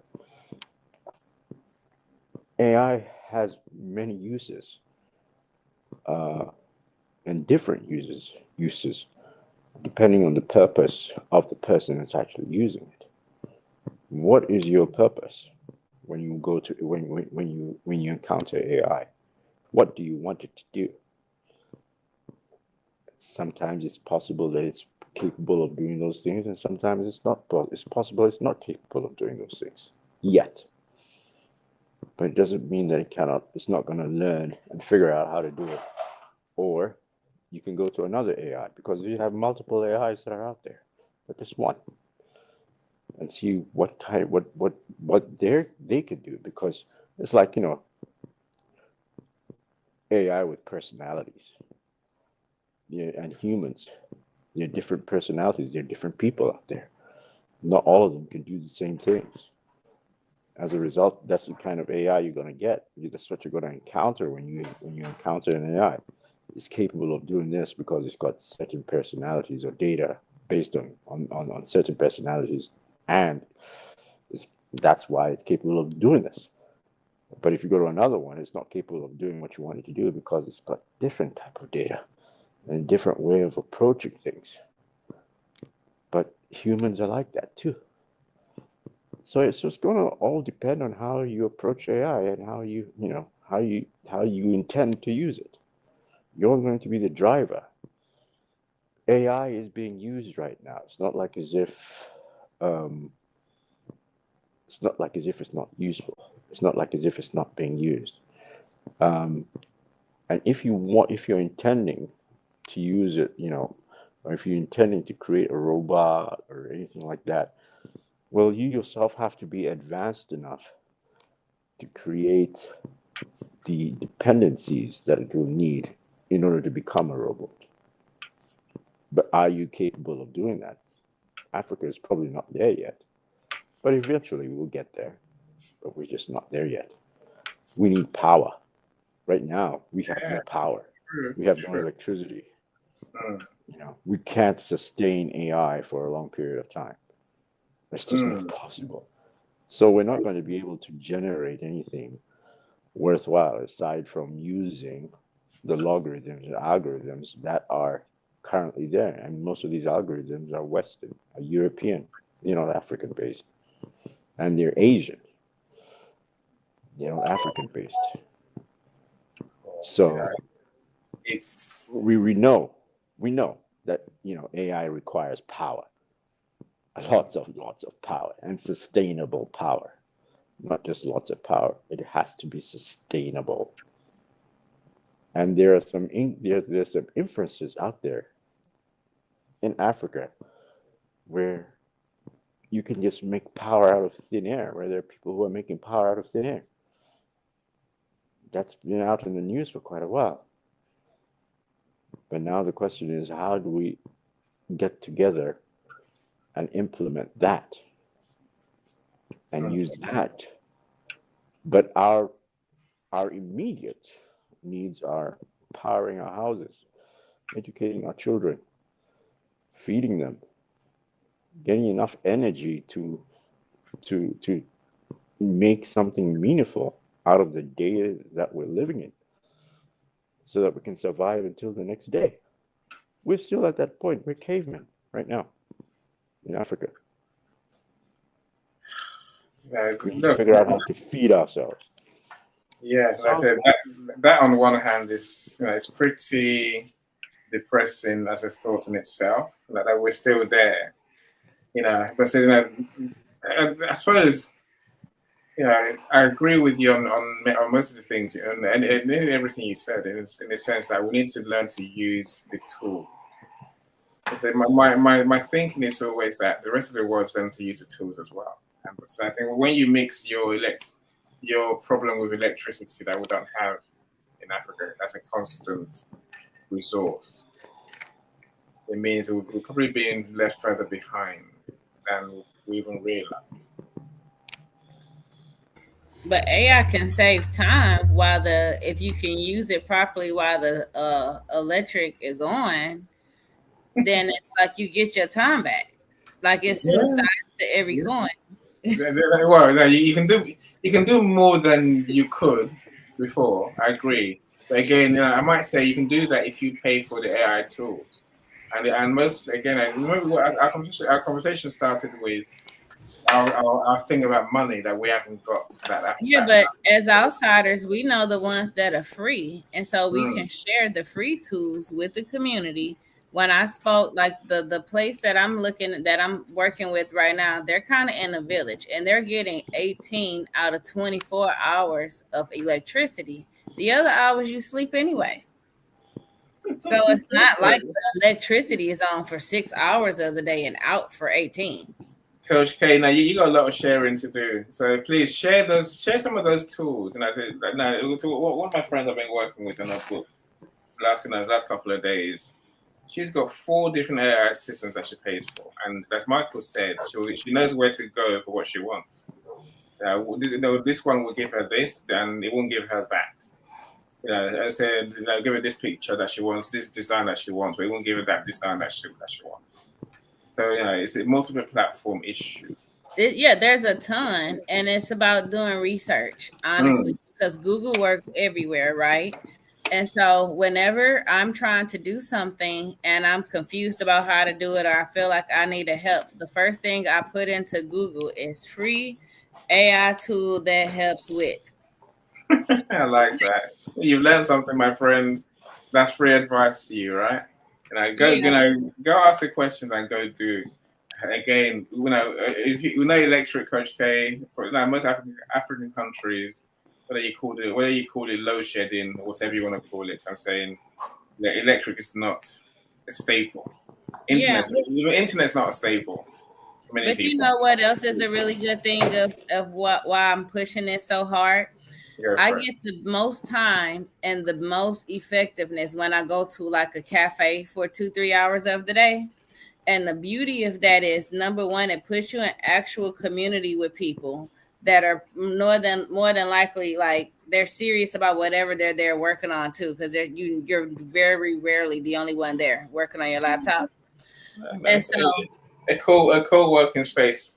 yeah, but that's a free one. So like, or it's not free, but like, let's say you pay $2-3, $5 for a cup of coffee, or just go and buy water or a juice. A lot of places want social proof. Looks like people are in my place. You could actually go to a coffee shop and say, "Is anybody doing your marketing?"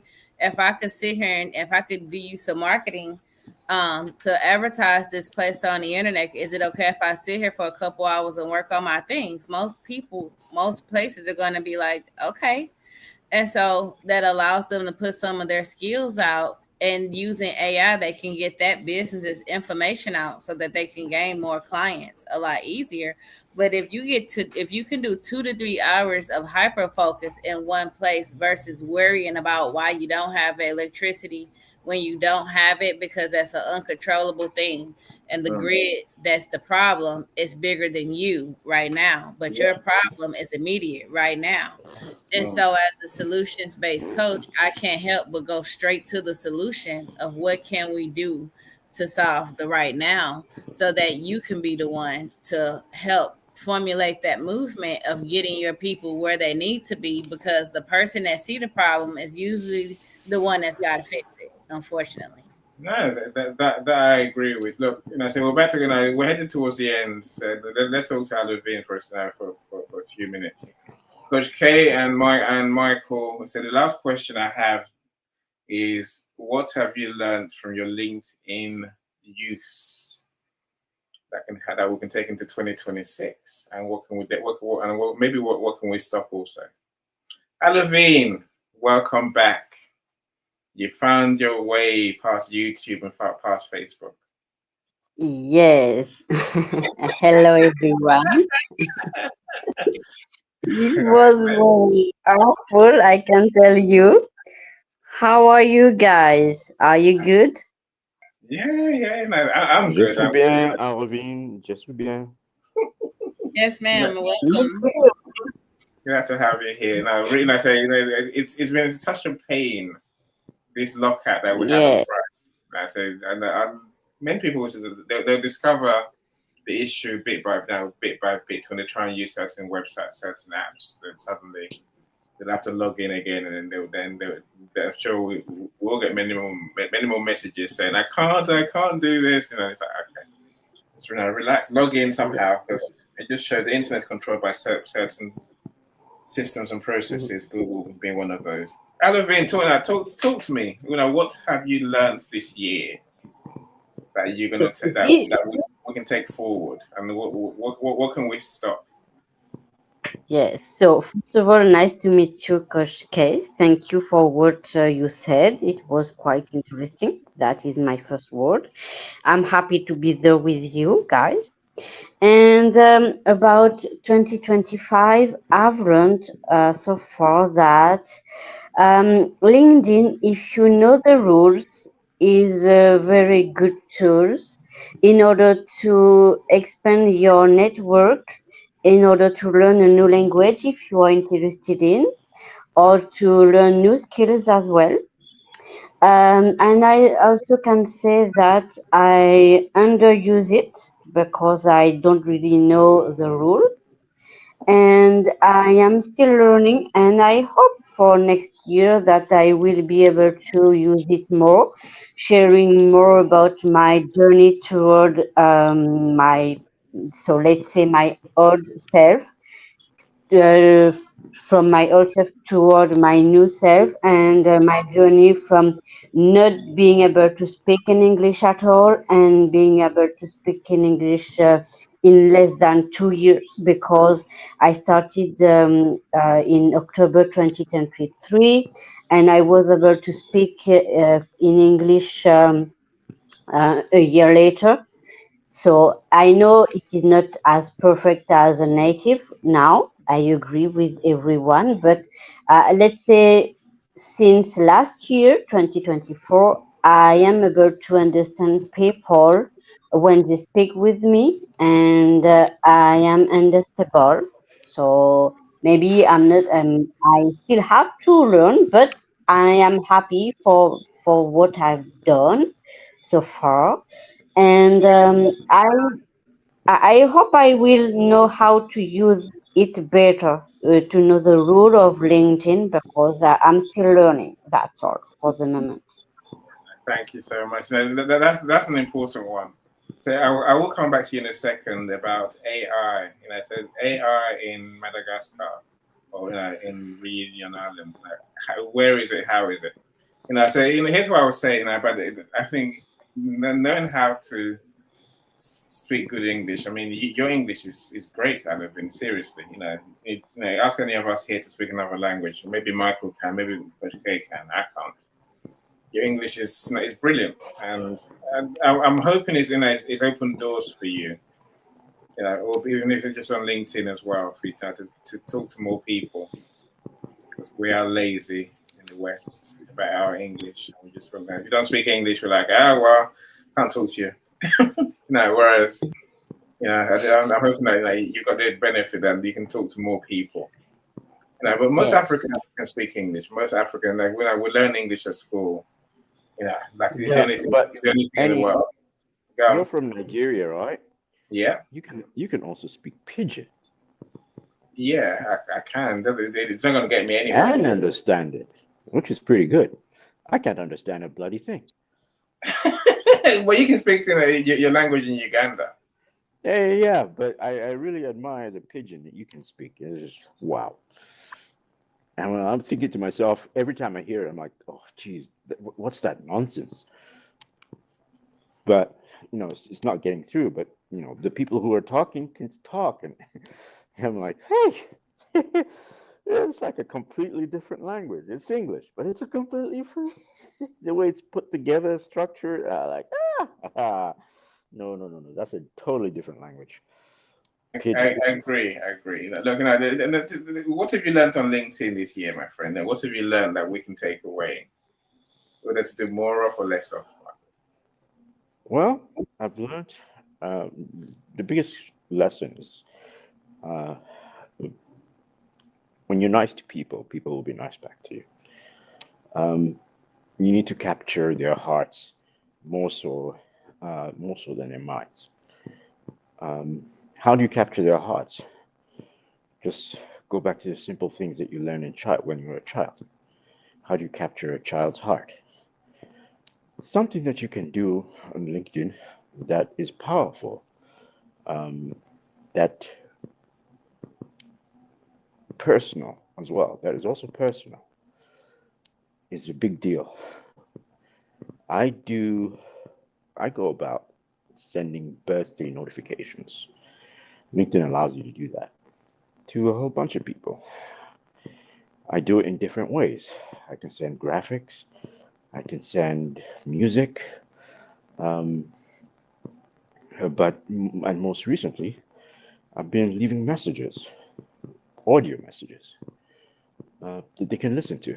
Not videos just yet, because I don't think we can do that yet. But I think we can, but I haven't done that. Just haven't. But you can do that as well. Those are the things that I respond to and people respond back to. And you know, there, there are a lot of people out there in the world that just want you to say happy birthday to them. Thank you for thinking about them. Thank you for relaying your message. Taking the time to say happy birthday via audio. That's a time consuming thing, but it's also a very personal thing. I learned that that is valuable on LinkedIn. I like that. I like that. I mean, you've gone from, I guess tumbleweed to how many followers you have now? 14,000. Yeah, tumbleweed. Yeah, that's a very good. No, so that's look. So my question is, do those numbers help you, or are they just numbers? Are they, are Honestly, they uh, beneficial to you? they're I have not made them beneficial to me at this juncture. What I have done is introduced myself.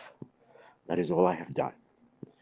And um, as a result, maybe some of these followers are connecting because, yes, I have connected with them. And yes, I do, when it comes time to my birthday, I do get some birthday notifications.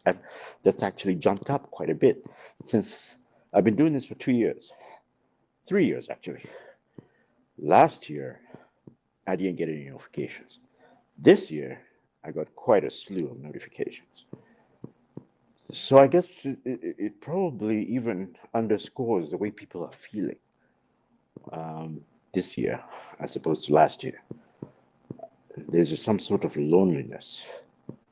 Um, and that loneliness, I can only assume, is driving maybe some of the rates. So how do I don't know how to turn it into something, followers into something, a movement or anything of that nature. But this is where Coach K comes into play.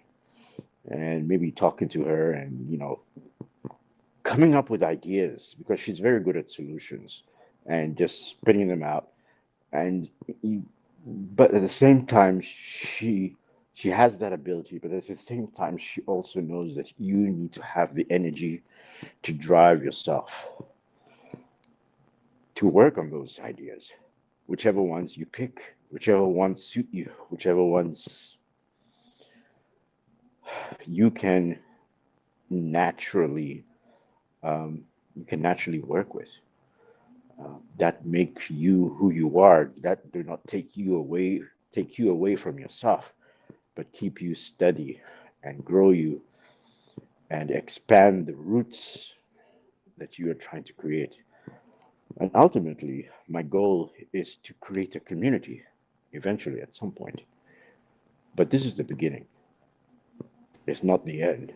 And 2026 is just going to be a year in which I continue to expand and at the same time try and see where my niche lies really. And if I can just figure that out, I guess I'm hoping to be unstoppable. Or I like that. Michael, yes, Go Coach on, K. Rosemary. can I change your words at the end when you say like I guess I'm gonna be unstoppable? Like I do this thing for myself because I'm in a space where of isolation where I'm really not around too many people. So the Hmm. words that I need to hear, I write them on a mirror with a dry erase marker because I change them sometimes, right? Hmm. So take a dry erase marker and just write on your bathroom mirror, I am unstoppable. So every Hmm. time you go to wash your hands or brush your teeth, whether you read it out loud, I suggest reading it out loud because when your brain hears it, it believes it. It don't know the difference between you faking it or you're not. It hear it, right? Yeah, So I'm you'll gonna send you some you'll tunes. you'll subconsciously read it even when you don't say it out loud. You'll be reading, brushing your teeth like I'm unstoppable. I'm unstoppable. You I know. have a song that goes in my head that says hmm the same thing, and I'll send. It's like a nursery rhyme. I'll send But it out to you. but the thing is, like my uncle's like a lieutenant colonel, and he used to always harp on me to me, saying, "Stop saying you're gonna try to do it and just say you're doing it." And I'm just like, and I didn't get it for the longest. And so it's just basically changing your wording to I am and then believing it. You believe it because with that many, Indeed, huh? indeed, I agree with you there. Yeah, and then like with that many followers, if you choose to band with me for the Kwanzaa idea, maybe I will offer free co-working sessions or something every day that we have it or whatnot for people that are interested to explore what my community is like because it just I would look like to explore your community. This okay. seems like a wonderful adventure. Yeah, and Um, that's the purpose of it for me. I've been working on it for some time, and the thing is, I'm going to use different platforms because the key is understanding there's not a one shoe fit all, right? So no, there sometimes I'll isn't. be on Clubhouse, like audio rooms, because I like the emoji things that's popping up when people are resonating, so you know who and how and where you're impacting, right?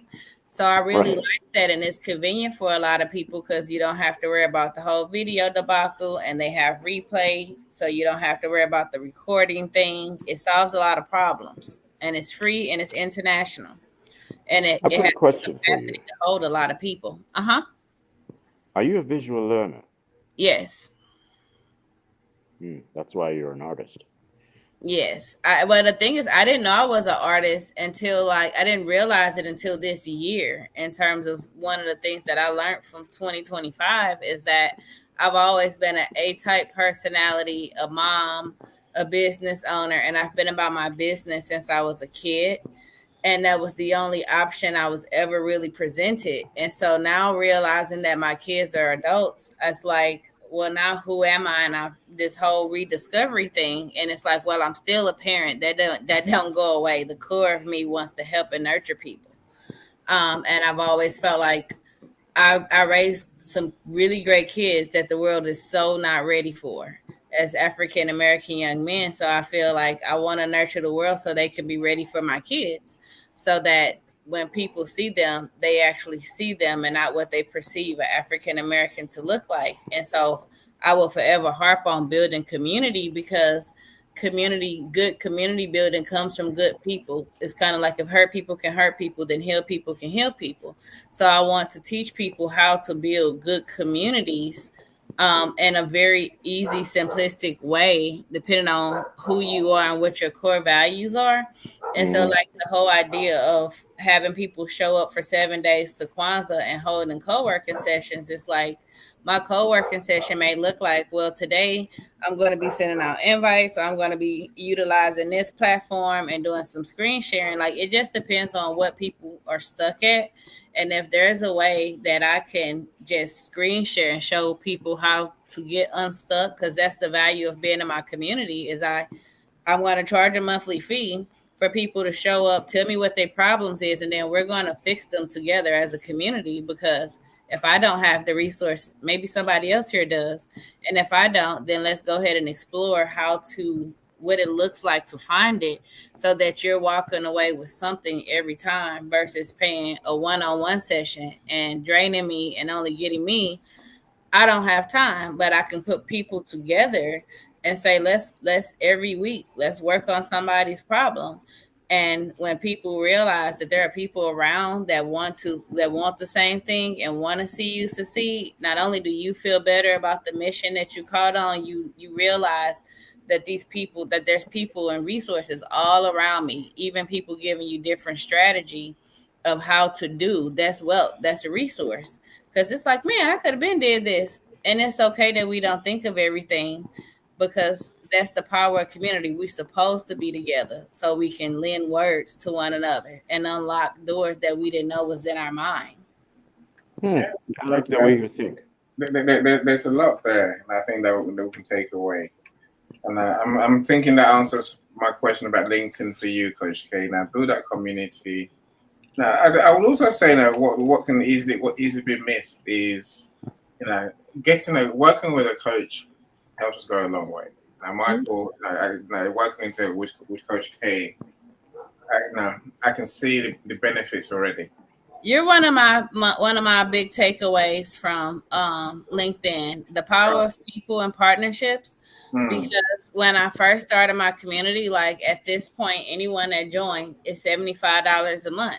And I know I'm worth it. And that's a very cheap investment to make for me to sit and come unblock major issues.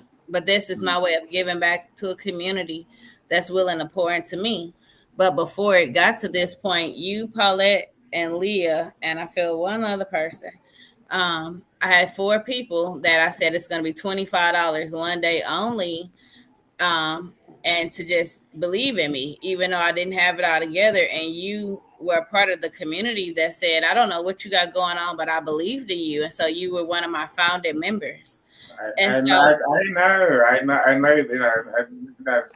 It's a joy, Coach K. It's a joy. Yeah, and it was just, at that time, it just looked like showing up to my last minute events, But the power of partnerships can't be underestimated, because that's why I'm here today. Because I've been showing up for Paulette, and I realized I know you only come out for her, and it's like, wait a minute, you're one of the reasons that I'm here too, and your cause is just as important to me.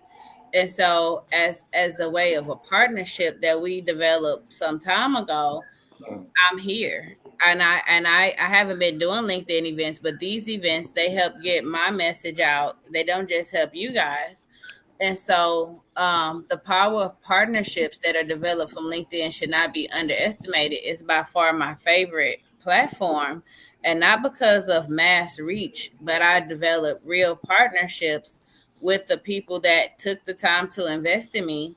I've maintained these are you guys are my core relationships on LinkedIn, and the end of the road for my program looks like taking people on an adventure of learning themselves first is the first investment, but then showing them how to replicate these programs to create millionaires. Essentially, millionaires is who will lift up Africa. And if I can make my community a millionaires that care about Africa, then it will live.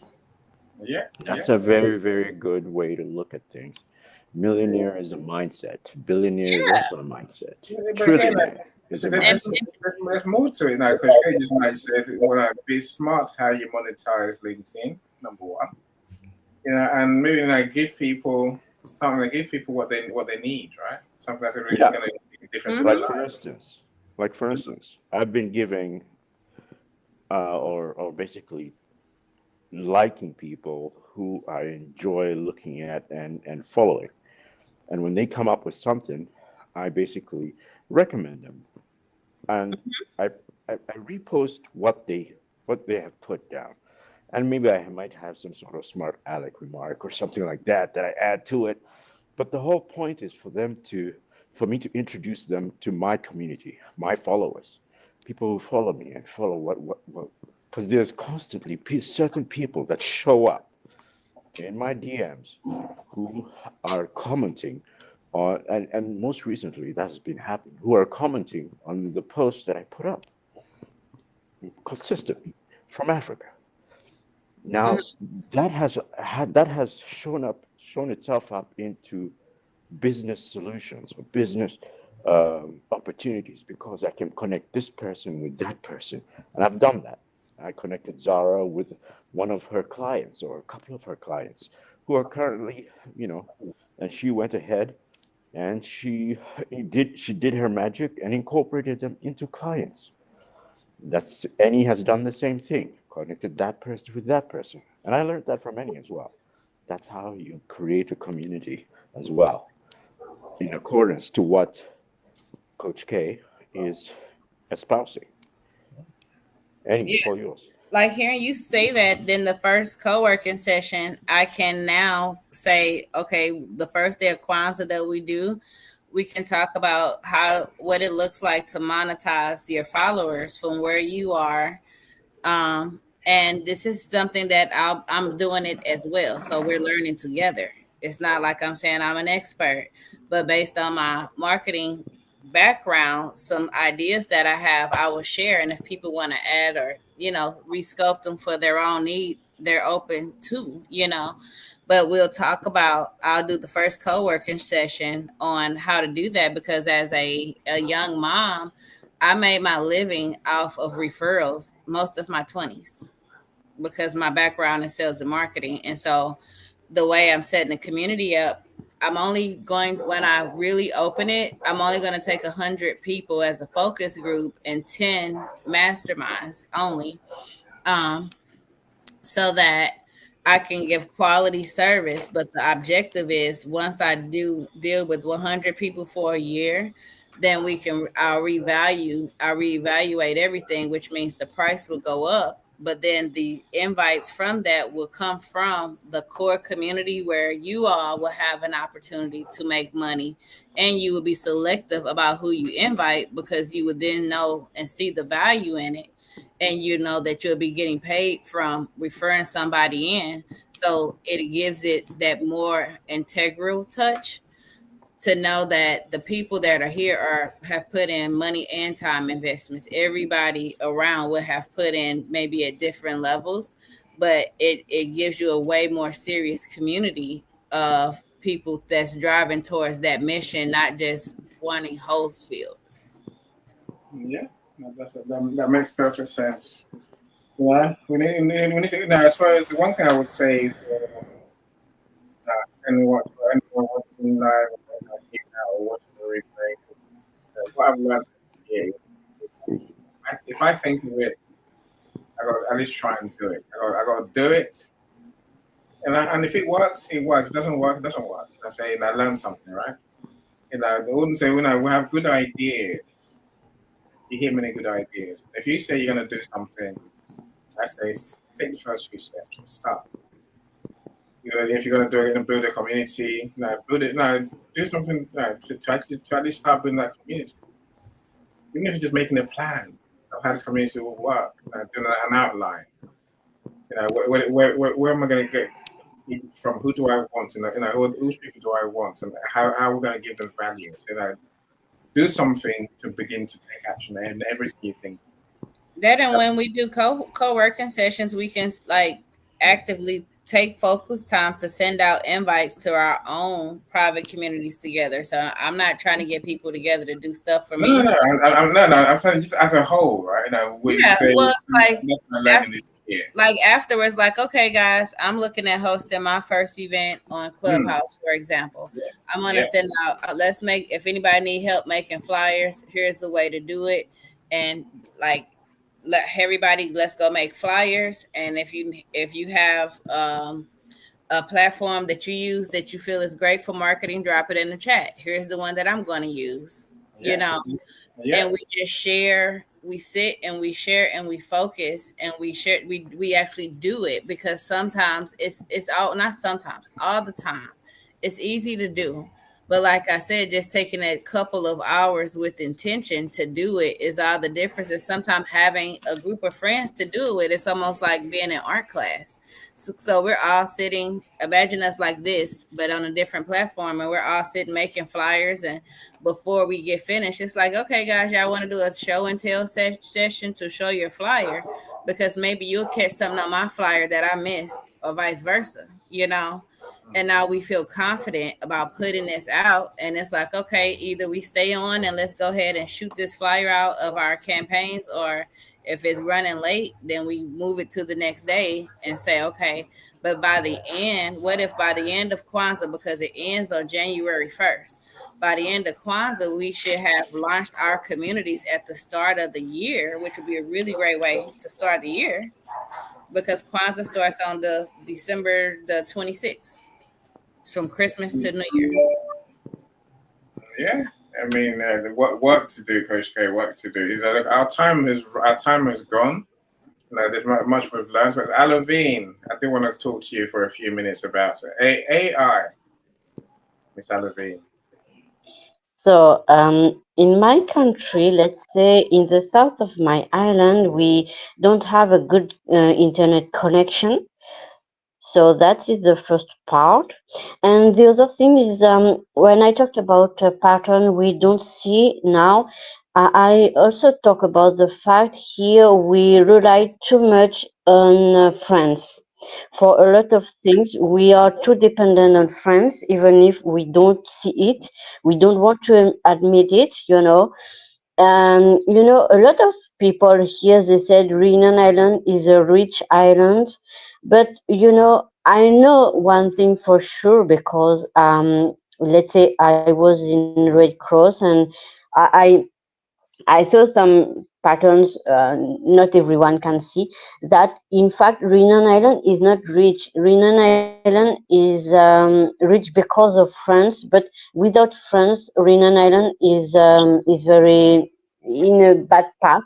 So we have AI due to the support of France, but without it, I think this island is nothing, is as poor as other some countries elsewhere. And so about AI, we have it here. I can say that. In the north of my island, we have good internet connection in general. But if you go in the south of my island, you will have a lot of problems with your internet connection, a lot of issues. For instance, if I go in my mother's place in the south of my island, I will be I will be disconnected for as long as I would stay there, and it is like that here. So I would say that we are rich, but we are not so rich. It is something like a smoke, a wall of smoke about whatever we have here, the comfort, the let's say the patterns, the habits, the lifestyle. And it's very sad because we are forgetting, yes, identity, and also what means to be, let's say, in this willingness to help each other and to take advantage of everything we have in order to succeed, or and in order to increase, to improve our level of whatever we have to. And that's my point about my island. That's it. Thank you so much. Reunion Island. So one day when I live in Town, that's where she is. I was like, where is that? Then Google said it's in the Indian Ocean. I'm like, where is that? You find that it's next to South Africa. I was like, wow, Exactly. I never knew. So if you're wondering, why Alavin's experience is so close to the African experience, that's why. Exactly. It's a good thing. It's a good thing, Alavin. So so I always learn from you. So it's a good thing. It's a great thing. Look, Yeah. my friends. So, when you were talking about learning how LinkedIn works, here's what came to my mind. I don't know if you were here, Coach K. I'm sure you were. I don't know whether you noticed at the time. there was something called Social Saturday. There's two Social Saturdays, right? The Social Saturday, the event that Mac Lobshire runs. It's on Saturday evenings. And then there was Social Saturday where the Africans broke LinkedIn every Saturday. Essentially, there was a page, right? There was a feed, call it that, where Africans just basically go on there and say, right, follow this person, connect with this person, and they just put all their names in. And in one day, they get hundreds of new connections, hundreds of new followers. And LinkedIn suddenly decided one day, no, that's breaking our rules. You don't know who they are. And they blocked loads of Africans. Loads of them and disappeared for periods. And I'm saying, knowing how LinkedIn works matters, right? And it's just, it's the simple things that normally ruin you. And if LinkedIn blocks your account, you're in trouble, right? Yeah. So just learning simple things like that can make a huge difference to us. But we need to learn those rules. So mix that in with what Coach K is saying, in terms of monetize, in terms of helping people, build a community. Really, this is a strategy for 2026. I'd say I don't know how we fix our structural issues around electric, around Wi-Fi, around the internet. Because I can't help but feel that it feels unfair the way African countries charge people for internet. Here I can pay 20 pounds a month, and I've got unlimited internet, unlimited data, unlimited everything when it comes to internet. But what if like as a community, for the people that are like in Africa or whatnot, so like if you take your community, and because I'm going to show how to like do sponsorships, and I because like since we've been talking, I've been writing down different co-working sessions that seem like they would be helpful. And so like the first one is like a co-working session on how to monetize and build communities, and like looking at different platforms, but pulling people from LinkedIn, from your contacts here, because you can do things multiple ways from home. And then the second one is on like how to make AI work for you. So if you don't have Wi-Fi consistently available and you're able to get to somewhere that does have it, then you do, committing to a certain amount of hours of day to say, okay, I got to go to this library or this cafe to go and do this work, since I know I don't have this here at home. You know what I mean? And the third one would be maybe how to create sponsorships, and we can put together sponsorship packages within our communities to maybe sponsor a cafe. If a cafe in Nigeria don't have Wi-Fi, and you're like, okay, well, most of the people that I'm trying to help are in Lekki Phase 2, for example. Then it's like, okay, well, how much will it cost to sponsor Wi-Fi for this local restaurant? So now the restaurant, you can say, for people that's coming in to use the Wi-Fi and buy things, because you get 20% of their tickets, because they're coming and asking for the Wi-Fi code. So now we got a way to track it, right? And so that's how we can build a community and create spaces in ways that are not huge but doable, like practical, to solving the little thing that we can solve, because we can't solve the big one overnight, but there are little things we're able to do to help people out. And if you can help the right business, or get the right business to sponsor, they may say, we got Wi-Fi, have your people come here, we know our food is good, And so showing people how to position themselves for sponsorships can help solve that problem, because that means you may not have to spend anything, because there may be a business that already got it with a backup generator. Yeah, these are practical ways. As Michael said, you are the ideas person, the person who actually implements those ideas too. So I don't know what I say to everyone: connect with Coach K, and be part of our community, especially if you can get some benefits in terms of what you're saying. So finding yourself with resources, things you don't know that can help you. That's I just said Arvillana connection. It's a pleasure to connect with her. You always know the best people. Yeah, we try, Coach K. Look, and so I have to thank you I never know what's going to happen in my events, and today's been a great one again because I can just turn up and my friends will turn up and then share the gems, and hopefully the audience goes away saying, "Wow, I didn't know that before." And I said, I tend to want to end on the same point. Let's be people who do in 2026, because without doing, nothing happens.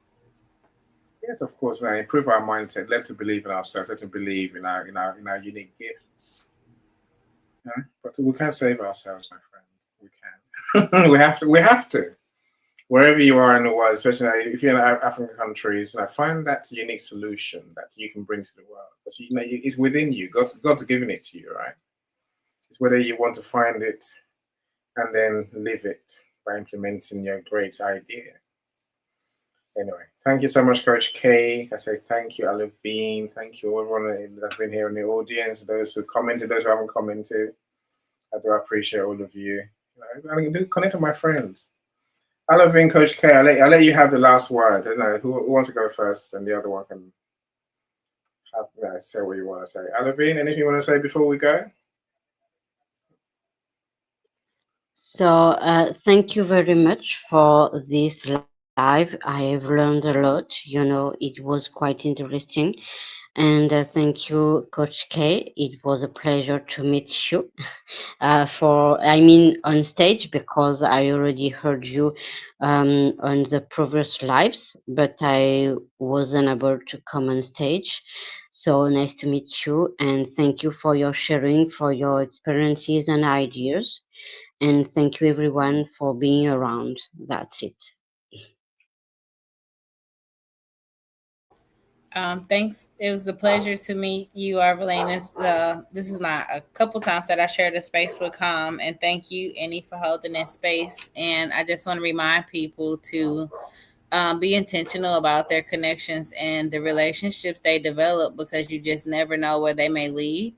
And that although there are some really great platforms that I want to encourage people to venture off to in terms of utilizing their community, I do believe that LinkedIn is the best seed in terms of where to start and social platforms, because the people here have been pretty great.